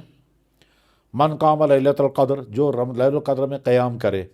اب اس کے بعد سوال یہ کہ لیلۃ القدر کون سی رات ہے؟ جی، جواب ہے کہ اللہ کے نبی نے اس رات کی کوئی تعین نہیں کی کہ یہ 27 ہے، 25 ہے، 21 ہے، 29 ہے، نہیں تعین نہیں کی۔ جی، البتہ اللہ کے نبی نے فرمایا آخری عشرے میں اس کو تلاش کرو، آخری عشرے میں اس کو تلاش کرو۔ تو اس سے پتہ چلتا ہے کہ یہ آخری عشرے کے 10 دنوں میں کوئی ایک رات ہوگی، بے شک. پھر اللہ کے نبی علیہ السلام نے یہ بھی فرمایا تھا کہ میں نے شب قدر میں اپنے آپ کو دیکھا کہ میں نے کیچڑ میں سجدہ کیا، یہ حدیث میں ہے.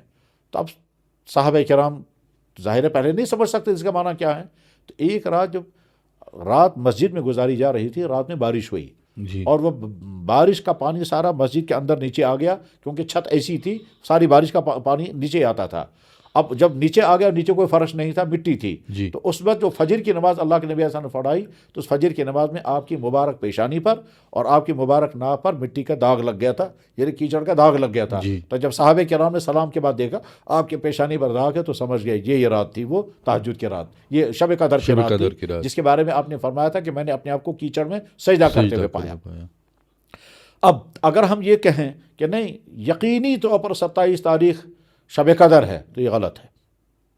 ہمیں کیا کہنا چاہیے کہ شب قدر انتہائی اہم ترین رات ہے، فضیلت قرآن میں بھی موجود ہے، احادیث میں بھی ہے. آخری عشرے میں کبھی نہ کبھی یہ رات ہوگی، اسی لیے آخری عشرے کا اعتکاف کیا جائے اس جذبے کے ساتھ کہ اللہ تعالیٰ شان شب قدر آپ کو عطا کر دیں گے. لیکن یہ جو ہمارے ہم مزاج بنا ہوا کہ نہیں 27 تاریخ ہی متعین طور پر شب قدر ہے، ایسا نہیں ہے. بے شک. تو اور مفتی صاحب یہ بھی ہے کہ اب انشاءاللہ شب قدر کے بعد جو ہے نا وہ صدقہ فطر ایٹسٹرا وہ طے ہوتا ہے. تو آپ مجھے بتا دیجئے کہ جو یہ صدقہ فطر ہے یہ کیسے ایک انسان پر فٹ کیا جاتا ہے کہ اس کو کتنا ہو جائے گا فکس؟ یہ اللہ کے نبی علیہ الصلوۃ والسلام نے اپنے زمانے میں جب صدقہ فطر مقرر کیا تو آپ نے رقم تعین نہیں کی. جی. آپ نے فرمایا جو، گندم، کھجور، کشمش، پنیر، ان چیزوں سے صدقہ فطر دو. جو آدمی کشمش، کھجور، جو، پنیر صدقہ فطر میں دے گا تو آپ نے فرمایا 1 صاع من تمرین. 1 صاع، یہ 1 صاع آج تقریباً 3.5 کلو کے قریب ہوتا ہے. یہ اس زمانے کا ایک پیمانہ تھا. جیسے ہمارے قریب کے زمانے میں پیمانے ہوا کرتے تھے سیر، چھٹانگ اور من، اور آج کے زمانے میں ہے گرام اور کلو گرام. تو اسی طرح سے اللہ کے نبی علیہ السلام کے زمانے میں جو پیمانے تھے ان پیمانوں میں ہوتا تھا ایک رطل، مد اور صاع. تو یہ صاع جو ہے یہ تقریباً 3.5 کلو کے قریب بنتا ہے. تو گویا آپ نے یہ فرمایا کہ صدقہ فطر ادا کرو 3.5 کلو، یعنی 1 صاع کھجوریں یا کشمش اور یا جو یا ان کا آٹا. ٹھیک. اس کے بعد پھر گندم اسی کے قائم مقام ہے، لیکن گندم جو ہے وہ آدھا سا ہوگا، کیونکہ گندم کی قیمت جو کے برابر اس وقت ہوتی تھی کہ مثلا گندم ہوگا 1 کلو، جو بنے گا 2 کلو، تب یہ برابری ہوتی تھی. تو حضرت امیر معاویہ رضی اللہ تعالیٰ عنہ کے عہد میں اس کا فیصلہ ہوا کہ اگر کوئی انسان جو دے گا صدقہ فطر میں تو 1 صاع دے گا، اور اگر کوئی انسان گندم دے گا تو نصف صاع دے گا، آدھا صاع. یہاں ہم جن ملکوں میں جن علاقوں میں رہتے ہیں یہاں کی غذا چاول ہے اور روٹی ہے، اور روٹی بھی گندم کی ہوتی ہے، لہذا یہاں کے لیے صدقہ فطر کیا ہے؟ نصف صاع. اب یہ نصف صاع صدقہ فطر گندم، اس کی قیمت کتنی بنے گی؟ تو ظاہر ہے ہر سال قیمتیں اوپر نیچے ہوتی رہتی ہیں. اسے جو ہی رمضان آتا ہے تو ہمارے ماہرین جس میں مفتی حضرات ہوتے ہیں وہ آپس میں مشورہ کر کے پھر طے کرتے ہیں کہ اس سال بازار میں آٹے کا جو ریٹ ہے، بازار کا ریٹ، کنٹرول ریٹ نہیں، یا گورنمنٹ کے راشن گھاٹوں کا ریٹ نہیں، بلکہ بازار میں بکنے والا آٹا، اس کا ریٹ کیا ہے. اور آٹے کئی قسم کے ہوتے ہیں، تو جو آٹا زیادہ استعمال ہوتا ہو اس آٹے کی ریٹ کیا ہے، یا جو آدمی اپنے گھر میں جو والا آٹا استعمال کرتا ہے اس آٹے کا ریٹ کیا ہے، اس ریٹ کو سامنے رکھ کر کے طے کرتے ہیں کہ 2.25 کلو گندم تقریباً یا اس کا آٹا، اس کا جو ریٹ بنے گا وہی ریٹ ایک صدقہ فطر ہوگا. چنانچہ ابھی اسے رمضان میں ہمارے مفتی حضرات آپس میں مشورہ کر کے اور ریٹ معلوم کر کے پھر طے کریں گے کہ صاحب 70 روپیہ ہے، 75 ہے، 80 ہے، 90 ہے، اور پھر اعلان کر دیں گے ایک آدمی صدقہ فطر اپنی طرف سے 90 روپے ادا کرے گا مثلا. تو اب آپ کو کیا کرنا ہوگا؟ آپ کو اپنی طرف سے صدقہ فطر ادا کرنا ہوگا، اپنی بیوی کی طرف، اپنی اولاد کی طرف سے، اپنی بیوی بچوں کی طرف سے. تو مثلا فرض کیجئے آپ اپنے گھر میں 5 آدمی ہیں، تو آپ اپنا صدقہ فطر ادا کریں گے 80 یا 90 روپے جو بھی ہوگا، اپنے بچوں کی طرف سے صدقہ فطر ادا کریں گے 80-90 جو بھی ہوگا، اور ٹوٹل جو رقم بنے گی. یہ صدقہ فطر کب ادا کرنا ہے؟ تو جواب ہے رمضان شروع ہونے سے ہی صدقہ فطر آپ ادا کر سکتے ہیں، لیکن اور آخری ٹائم اس کا ہے عید کی نماز سے پہلے، تاکہ غریبوں تک یہ پیسہ پہنچ جائے اور وہ اس سے اپنے گھر کی ضروریات پوری کر سکیں. اس میں ایک بات ایڈ کرنا چاہوں گا، ہمارے بہت سارے ادارے فلاحی ادارے، بیت المال، یتیم خانے صدقہ فطر وصول کرتے ہیں اور اپنے پاس ڈمپ رکھتے ہیں جی اور وہ غریبوں تک پہنچاتے نہیں ہیں۔ میں بڑی اہمیت کے ساتھ یہ بات کہنا چاہوں گا کہ جو ادارے صدقہ فطر جمع کرتے ہیں وہ ادارے جتنا جلد ہو سکے غریبوں تک صدقہ فطر پہنچا دیں۔ پہنچا دیجیے۔ البتہ مدرسے والوں کے پاس چونکہ اس وقت بچے یا تو ہوتے ہی نہیں ہیں یا کم ہوتے ہیں، تو وہ کوشش یہ کرتے ہیں کہ صدقہ فطر عید سے پہلے پہلے بچوں پر خرچ ہو جائے، لیکن اگر نہیں تو یہ صدقہ فطر اگلے دنوں میں انہی بچوں پر خرچ ہوگا جو مدرسے میں پڑھنے کے لیے آتے ہیں اور ان کا ایڈمیشن ہوتا ہے، تو یہ صدقہ فطر اور زکوٰۃ ان بچوں پر خرچ ہوگی۔ اچھا، اگر ہمارے گھروں میں لوگ آتے ہیں مانگنے کے لیے تو کیا ہم ان سے صدقہ فطر دیں؟ اگر آپ کو یقین ہے کہ یہ آدمی مستحق ہے تو صدقہ فطر ان کو دے دیجئے، اور اگر آپ نے یقین کر لیا کہ مستحق ہے مگر وہ مستحق نہیں تھا تو اس کی ذمہ داری آپ پر نہیں ہے۔ بے شک۔ تو مفتی صاحب، رمضان کے مہینے میں ہمیں اکثر دیکھنے کو ملتا ہے جو سوشل میڈیا پر ہوتا ہے کہ ہم جو ہے نا وہ کوئی بولتا ہے کہ اس کو یہ بیماری ہے تو آپ پیسے ٹرانسفر کیجئے آن لائن، جیسے ہم کوئی بیمار ہوتا ہے یا ایسے ہوتا ہے، تو اس کے لیے ہمیں بیت المال تھا۔ تو بیت المال کا کنسپٹ مجھے لگتا ہے کہ دھیرے دھیرے ختم ہوتا جا رہا ہے، کیونکہ ہر ایک انسان اب رمضان کے مہینے میں یا رمضان کے بعد بھی تو سوشل میڈیا پر آتا ہے اور ان کو بولتا ہے کہ اس انسان کو ایسی مصیبت ہے تو اس میں آپ جو ہے نا کنٹریبیوٹ پیسے کیجئے۔ تو کیا یہ جائز ہے ایسا بس کرنا ٹھیک ہے، یا نہیں؟ اس پر میں کچھ سچائیاں بیان کرتا ہوں، جی کچھ حقیقتیں، جی جو سچائیاں ہیں اور حقیقتیں ہیں وہ بیان کرتا ہوں۔ اس میں کوئی شک نہیں ہے، بے شمار انسان ایسی بیماریوں کا شکار ہوتے ہیں کہ جن کو بہت پیسوں کی ضرورت ہوتی ہے، جی اور وہ پیسے زکوٰۃ اور صدقہ فطر اور صدقات کی صورت میں ان کو دیا جا سکتا ہے، اس میں کوئی شک نہیں ہے۔ جی اس میں بھی کوئی شک نہیں ہے کہ بے شمار انسان طرح طرح سے فراڈ کرتے ہیں۔ جی چنانچہ آپ کو دلچسپ فراڈ سناتا ہوں میں، جو آج ہی ہمارے سامنے آیا۔ جی کسی شخص نے سوشل میڈیا پر پوسٹ ڈالی ہے جی میرے متعلق اچھا، آپ کہ کی مفتی صاحب کی اہلیہ جو ہیں وہ سنگین بیماری کا شکار ہیں اور لاکھوں روپے کا علاج ہونے والا ہے، لہٰذا جتنا جلدی ہو سکے اس اکاؤنٹ نمبر پر پیسہ ڈال دیں۔ اوہ اوہ اوہ اوہ تو میں خود حیرت زدہ رہ گیا جب مجھے سحری کھاتے وقت بچے نے بتایا کہ یہ پوسٹ آیا ہے اور اکاؤنٹ نمبر یہ ہے، اوہ اوہ اوہ اوہ اوہ اور میری اہلیہ میرے سامنے بیٹھی ہوئی کھانا کھا رہی ہیں۔ تو گویا دنیا میں فراڈ کرنے والے ہیں، جی اور وہ فراڈ ہماری سوسائٹی میں ہم سب لوگ جانتے ہیں کہ بعض دفعہ لوگ آئیں گے گاڑی لے کر، اس میں پیشنٹ بھی پڑا ہوا ہوگا، جی اور وہ پیشنٹ حقیقت میں پیشنٹ نہیں ہوتا ہے، کچھ جگہوں پر سچا ہوتا ہے، کچھ جگہوں پر فراڈ ہوتا ہے۔ اسی طرح سے دروازوں پر جو مانگنے والے آئیں گے وہ اس طرح سے لنگڑاتے ہوئے چلیں گے جیسے واقعتاً وہ بیمار ہے، لیکن تھوڑی دور جا کر وہ ٹھیک ہو کے چلنے لگتے ہیں۔ اسی طرح سے ابھی کچھ دنوں پہلے سوشل میڈیا میں کسی نے مجھے بتایا، میں نے خود تو نہیں دیکھا، کہ ایک صاحب نے کہا کہ صاحب میں کینسر پیشنٹ ہوں، اور اس کے بعد نسخے بھی تھے۔ اب جب وہ نسخہ دیکھا گیا تو وہ کسی خاتون کے برسٹ کینسر کا نسخہ تھا، اور اس نے اپنے بارے میں کہا یہ میرا نسخہ ہے، میں کینسر پیشنٹ ہوں۔ ظاہر ہے وہ فراڈ۔ تو یہ بھی سچائیاں ہیں کہ فراڈ دنیا میں بہت ہوتے ہیں، اور آج کے زمانے میں ریشو کچھ بڑھ ہی گیا ہے، زیادہ ہی ہو گیا ہے۔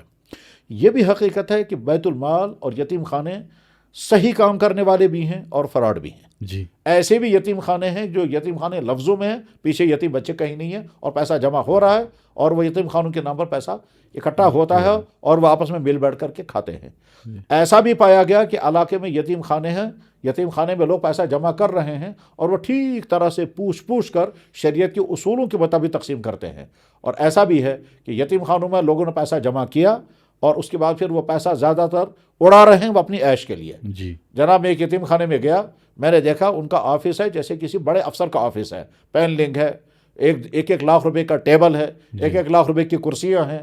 یہ کہاں سے ہیں؟ کہا زکوٰۃ کے پیسے سے۔ تو ظاہر ہے جب یتیم خانہ زکوٰۃ کا پیسہ جمع کر کے یہ سب کرے گا تو اس سے تو لوگوں کی زکوٰۃ ادا نہیں ہوگی۔ بے شک زکوٰۃ دینے والا اگر یتیم خانے کو زکوٰۃ دیتا ہے اس کا مطلب تو نہیں کہ آپ اپنے آفس کے پینلنگ کرائیں اور آپ اپنے آفس میں اے سی لگائیں جی اور پھر فون کے خرچے بھی اسی سے نکالیں، اس سے تو زکوٰۃ ادا نہیں ہوگی۔ تو ہمارے معاشرے میں یہ ساری سچائیاں ہیں۔ جی ٹھیک، کچھ حقیقتیں ہیں قابل قبول اور کچھ حقیقتیں ہیں ناقابل قبول۔ اب اس صورتحال میں جب آپ کے سامنے کوئی کیس آئے گا تو آپ کو پہلے اچھی طرح سے معلوم کرنا ہے کہ واقعہ صحیح ہے یا غلط ہے۔ جی مثلا کسی کے بارے میں سوشل میڈیا پر آ گیا فلاں آدمی کڈنی فیلئر ہے، فلاں آدمی کا ہارٹ کا مسئلہ ہے، فلاں آدمی کو فلانی بیماری، اس میں اتنا لاکھ روپے خرچ آنے والا ہے، فلاں آدمی کا چھوٹا بچہ ہے اس کو وال ڈالنا ہے اور اس کے لیے اتنا پیسہ چاہیے، تو اچھی طرح سے پہلے کنفرم کر لیں یہ بات صحیح ہے یا نہیں، اور تب جب تک کنفرم ہو جائے تب تک ایسے افراد کو نہ زکوٰۃ دینی چاہیے اور نہ ایسے افراد کو صدقہ فطر دینا چاہیے۔ جی ہر انسان کی ذمہ داری ہے کہ وہ اپنی زکوٰۃ اصل جگہ پر خرچ کرے جہاں واقعتاً یہ زکوٰۃ لگ سکتی ہو۔ چنانچہ آپ نے زکوٰۃ دے دی اور بعد میں آپ کو پتہ چلا کہ یہ تو فراڈ ہو گیا ہے اور وہ آپ صحیح نہیں تھا، تو آپ کو بہت فیل ہوگا، اور جو ہی آپ کو پتہ چلے گا کہ جہاں پر زکوٰۃ خرچ ہوئی ہے وہ بہت اچھی اور صحیح جگہ تھی، پھر آپ کو خوشی بھی ہوگی۔ اگر آپ کسی مدرسے کو زکوٰۃ دیتے ہیں تو پہلے کنفرم کر لیں کہ یہ مدرسہ قابل اعتماد ہے یا نہیں، اور مدرسے والے شریعت کے اصولوں کے مطابق زکوٰۃ خرچ کرتے ہیں یا نہیں۔ کسی مکتب کو دے رہے ہیں تو پہلے کنفرم کر لیں کہ مکتب والے شریعت کے اصولوں کے مطابق زکوٰۃ خرچ کرتے ہیں یا نہیں۔ یتیم خانے کو دیں، بیت المال کو دیں، وہاں بھی پہلے کنفرم کر لیں۔ اب اگر وہ شریعت کے اصولوں کے مطابق زکوٰۃ خرچ نہیں کرتے اور آپ سے کہا کہ نہیں ہم تو شریعت کے اصولوں کے مطابق زکوٰۃ، تو گویا وہ دھوکہ دے رہے ہیں۔ شریعت کے سامنے ہر آدمی جو ہے وہ ذمہ دار ہے، مسئول ہے، اور اس کو محاسبہ شریعت کی روشنی میں کیا جائے گا کہ آپ مدرسے کے محتمم ہیں، آپ یتیم خانے کے چیئرمین صاحب ہیں، آپ بیت المال چلانے والے پریزیڈنٹ صاحب ہیں، آپ کی کمیٹی ہے، آپ یتیم خانہ چلا رہے ہیں، آپ جو ہیں وہ ٹرسٹ چلا رہے ہیں، اس کے لیے جمع کر رہے ہیں۔ ہر آدمی کے لیے شریعت کا قانون ہے، اس میں نہ محتمم صاحب الگ ہیں، نہ مکتب کے ذمہ دار الگ ہیں، نہ یتیم خانوں کے ذمہ داران الگ ہیں، سب شریعت کے سامنے جواب دہ ہیں کہ ہم شریعت کے ضابطوں کے مطابق زکوٰۃ خرچ کریں گے، اور زکوٰۃ نہ تو تعمیرات پر لگتی ہے، نہ سیلری میں لگتی ہے، نہ اپنی تنخواہوں میں لگا سکتے ہیں۔ چنانچہ ایک علاقے میں یتیم خانہ قائم کیا گیا، انہوں نے ایک کمیٹی بنائی، ایک صاحب پریزیڈنٹ بن گئے، ایک صاحب وائس پریزیڈنٹ بن گئے، ایک صاحب جو ہیں وہ سیکرٹری بن گئے، 5-6 عہدے انہوں نے کھڑے کر دیے، زکوٰۃ جمع کر رہے ہیں۔ سب سے پہلے پریزیڈنٹ صاحب کی تنخواہ، پھر وائس پریزیڈنٹ صاحب کی تنخواہ، اس کے بعد سیکرٹری صاحب کی تنخواہ، اس کے بعد جو جمع کرنے والے ان کی تنخواہیں، یہ سب تنخواہیں 1 لاکھ کے قریب چلی گئی ہر مہینے کی۔ اس کے بعد جو تھوڑا سا بچا اس کو دکھلانے کے لیے کچھ یتیم بچوں کو کھلایا، ان کو فوٹو لے کر کے دکھا رہے ہیں ہم یتیم بچوں کا۔ یہ اصل میں انہوں نے اپنا روزگار کھڑا کیا، نہ کہ یتیم خانے کے نام پر۔ اسی طرح سے جو یتیم خانے والے یہ سمجھتے ہیں کہ ہم اپنے ملازمین کو تنخواہ دیں گے اور قرآن کی آیت سے استدلال کر کے کہتے ہیں عاملین ہے، یہ جواب ہے ہرگز نہیں ہے۔ عاملین کا مطلب اسلامی حکومت میں جو اسلامی بیت المال ہوا کرتا تھا، اس اسلامی بیت المال کے ادارے کے لیے امیر المومنین کی طرف سے جب افراد طے کیے جاتے تھے اور وہ زکوٰۃ وصول کر کے لاتے تھے، اس وقت اس کا فیصلہ ہوتا تھا۔ ہم چند آدمی مل کر بیت المال کھڑا کریں اور اس کا پھر اپنی تنخواہیں اس سے وصول کریں، وہ درست نہیں ہے۔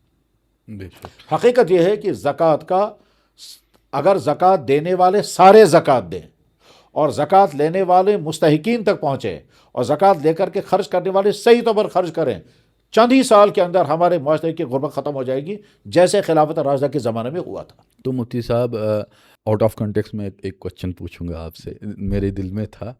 مفتی صاحب کوئی ایسا حدیث آپ کی ذہن میں جس کو پہلی بار پڑھنے کے بعد آپ کو ابھی تک یاد ہے اور اس سے آپ کو ایک الگ ہی روحانیت ملی ہو اور آپ کو لگتا ہے کہ نہیں یہ حدیث تو بہت ضروری ہے میری زندگی میں؟ پہلی بات یہ ہے کہ حدیث نام ہے جناب رسول اللہ صلی اللہ علیہ وسلم نے جو فرمایا اور جو آپ نے کیا، آپ نے کیا وہ بھی حدیث اور آپ نے جو فرمایا وہ بھی حدیث، ٹھیک۔ لہذا اللہ کے نبی علیہ السلام کی ہر حدیث بہت اہم ہے، چاہے وہ آپ کا فعل ہو اور چاہے آپ کا قول ہو۔ آپ کا قول اور آپ کا فعل دراصل اللہ کا فیصلہ ہوتا ہے، کیونکہ اللہ تعالیٰ قرآن کریم میں فرماتے ہیں وَمَا يَنطِقُ عَنِ الْهَوَىٰ، میرا نبی اپنی نفسانی خواہش کی بنیاد پر نہیں بولتا ہے، وہ اس کی زبان پر جو آتا ہے وہ میری طرف سے ہوتا ہے۔ اس لیے اللہ کے نبی علیہ السلام نے اپنی زبان مبارک پکڑ کر کے فرمایا اس زبان سے کبھی غلط بات نہیں نکلے گی، تو لہذا ہر حدیث اہم اور اہم ترین ہے۔ مجھے اتنا یاد ہے کہ جب میں شعور کی زندگی میں پہنچا اور میں نے قرآن پڑھنا شروع کیا تو وہاں میں نے یہ مجھے یاد نہیں کس سے، وہاں میں نے سنا طالب العلم فریضۃ علی کل مسلم۔ یہ الفاظ تو مجھے یاد اس وقت نہیں ہوئے تھے، لیکن جب میں نے سنا کہ اللہ یہ کہتا ہے علم حاصل کرنا ہر مسلمان پر فرض ہے، لازم ہے، تو اس وقت سے میرے ذہن میں ہے کہ گویا اسلام نے سب سے پہلے جو چیز مسلمان پر لازم کی ہے وہ ہے علم حاصل کرنا. اب علم سے مراد کون سا علم ہے؟ تو جواب علم سے مراد ہے علم دین، کیونکہ دین کے مطابق آپ کو زندگی گزارنی ہے، چاہے آپ پھر بہت اونچے عہدے پر ہوں، چاہے بہت بڑے سکالر ہوں، چاہے بالکل ہی ان پڑھ ہوں، اور چاہے بالکل مزدوری قسم کے ہوں، دین کے مطابق آپ کو زندگی گزارنی ہے. تو علم دین حاصل کرنا ہر مسلمان پر فرض ہے. اس کے بعد اس وقت جو ایک غلطی رہی تھی مجھے، وہ یہ کہ میں اس وقت سمجھتا تھا حدیث اس طرح سے ہے، علم دین حاصل کرنا ہر مسلمان مرد اور عورت پر فرض ہے. حقیقت یہی ہے کہ علم دین حاصل کرنا ہر مسلمان مرد اور عورت پر فرض ہے، لیکن حدیث میں جو الفاظ ہیں وہ اتنا ہی ہیں. طالب العلم فریضۃ علی کل مسلم، علم دین حاصل کرنا ہر مسلمان پر فرض ہے. وہاں عورت کا لفظ ساتھ میں نہیں ہے. اس کا مطلب یہ نہیں کہ عورت پر فرض نہیں ہے، عورت پر بھی فرض ہے.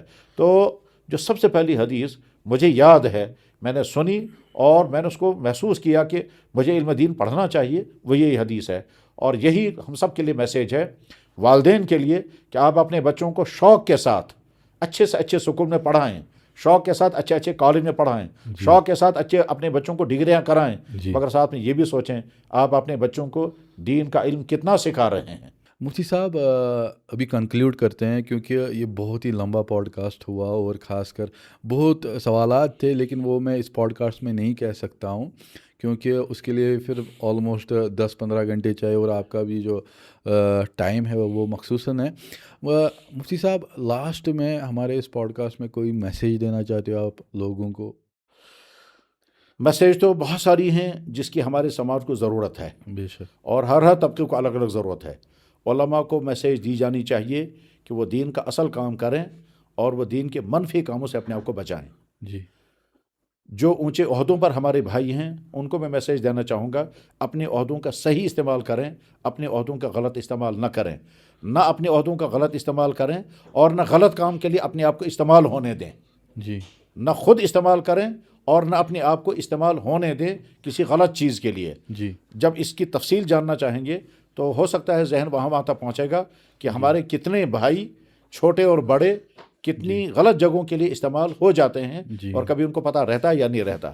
اسی طرح سے ہماری جو خواتین ہیں ان کے نام میسیج یہ ہے کہ آپ اپنے بدن کو سجا کر کے اور قیمتی میک اپ کر کے اپنی خوشیاں تو پا لیتی ہیں، لیکن ساتھ میں گویا آپ تمام مردوں کو گنہگار کرنے کا کام کر رہی ہیں. آپ پرکشش لباس پہن کر کے دراصل انڈائریکٹلی مردوں سے کہتے ہیں تمہاری آنکھیں گنہگار ہو جانی چاہیے، اور ہو سکتا ہے تم میں سے کچھ ہمارا پیچھا بھی کرنے لگیں. تو میسیج عورتوں کو خود سمجھ لینا چاہیے اس میں ان کو کیا میسیج مل رہا ہے. اسی طرح سے والدین سے میں کہنا چاہوں گا کہ آپ کے بیٹے اور آپ کی بیٹیاں آپ کے لیے نعمت بھی ہیں اور آپ کے لیے امتحان بھی ہے. نعمت اس لیے ہے کہ اولاد ہے اور اولاد نعمت ہے. امتحان اس لیے ہے کہ کیا آپ اپنی اولاد کی صحیح تربیت کرنے میں کامیاب ہو گئے، کیا آپ اپنی اولاد کو ان تمام خرابیوں سے بچانے میں کامیاب ہیں جن خرابیوں کا شکار آج کی نئی نسل لڑکے اور لڑکیاں ہو رہے ہیں. اور خاص طور پر وہ بچے جو گھروں سے باہر ہیں، جو کشمیر سے باہر ہیں، وہ جن خرابیوں میں ہیں. والدین کے نام میسیج یہ ہے کہ آپ آنکھ بند کر کے مت رکھیں، آپ آنکھیں کھلی رکھیں اور یہ مت سمجھیں کہ ہمارا بیٹا اور ہماری بیٹی بگڑ نہیں رہے ہیں. ہو سکتا ہے کہ آپ کی امیدیں کچھ اور ہوں اور وہاں حقیقتیں کچھ اور ہوں. اور یہ میں سنتا ہوں انہی نوجوان لڑکوں اور لڑکیوں سے جو انہی معاشروں میں رہ رہے ہیں، انہی اداروں میں کام کر رہے ہیں، انہی تعلیمی اداروں میں پڑھا رہے ہیں جہاں ان کے دوسرے کشمیری بھائی اور بہن وہ سب کچھ کر رہے ہیں جن کا زبان پر تذکرہ کرنا بھی مشکل ہے. اور مالداروں سے میں کہوں گا کہ آپ اپنی دولت کو عیش پرستی میں، اسراف میں، فضول خرچی میں، نمائش میں برباد مت کریں، بلکہ اپنی دولت سے خود فائدہ اٹھائیں جتنا اٹھا سکتے ہوں. البتہ انسانیت کی خدمت کے لیے راستے ڈھونڈیں، بجائے اس کے کہ آپ ان فضول خرچیوں میں پیسہ اڑا دیں. یہ فضول خرچی کا لفظ میں اس لیے استعمال کرتا ہوں، مثلا کسی آدمی کو اپنے بیٹے اور بیٹی کی شادی کرنی ہے اور وہ میرج ہال میں مہنگا میرج ہال لے کر کے لاکھوں روپے تو ہال کو دے گا، لاکھوں روپے جو ہیں وہ ڈیکوریشن پر خرچ ہوگا، لاکھوں روپے جو ہے وہ کھانوں پر اڑائیں گے، اور لاکھوں روپے جو ہیں وہ دوسری چیزوں میں اڑائیں گے. اس طرح سے 50-60 لاکھ بلکہ بعضے بڑے فخر کے ساتھ کہتے ہیں ہم نے 1 کروڑ خرچ کیا. اور ابھی تقریباً 15 دن پہلے میں کشمیر سے باہر ایک شہر میں تھا تو بڑی افسوسناک بات وہاں مجھے سنائی گئی کہ یہاں ایک صاحب ہیں، انہوں نے اپنی بیٹی کی صرف منگنی پر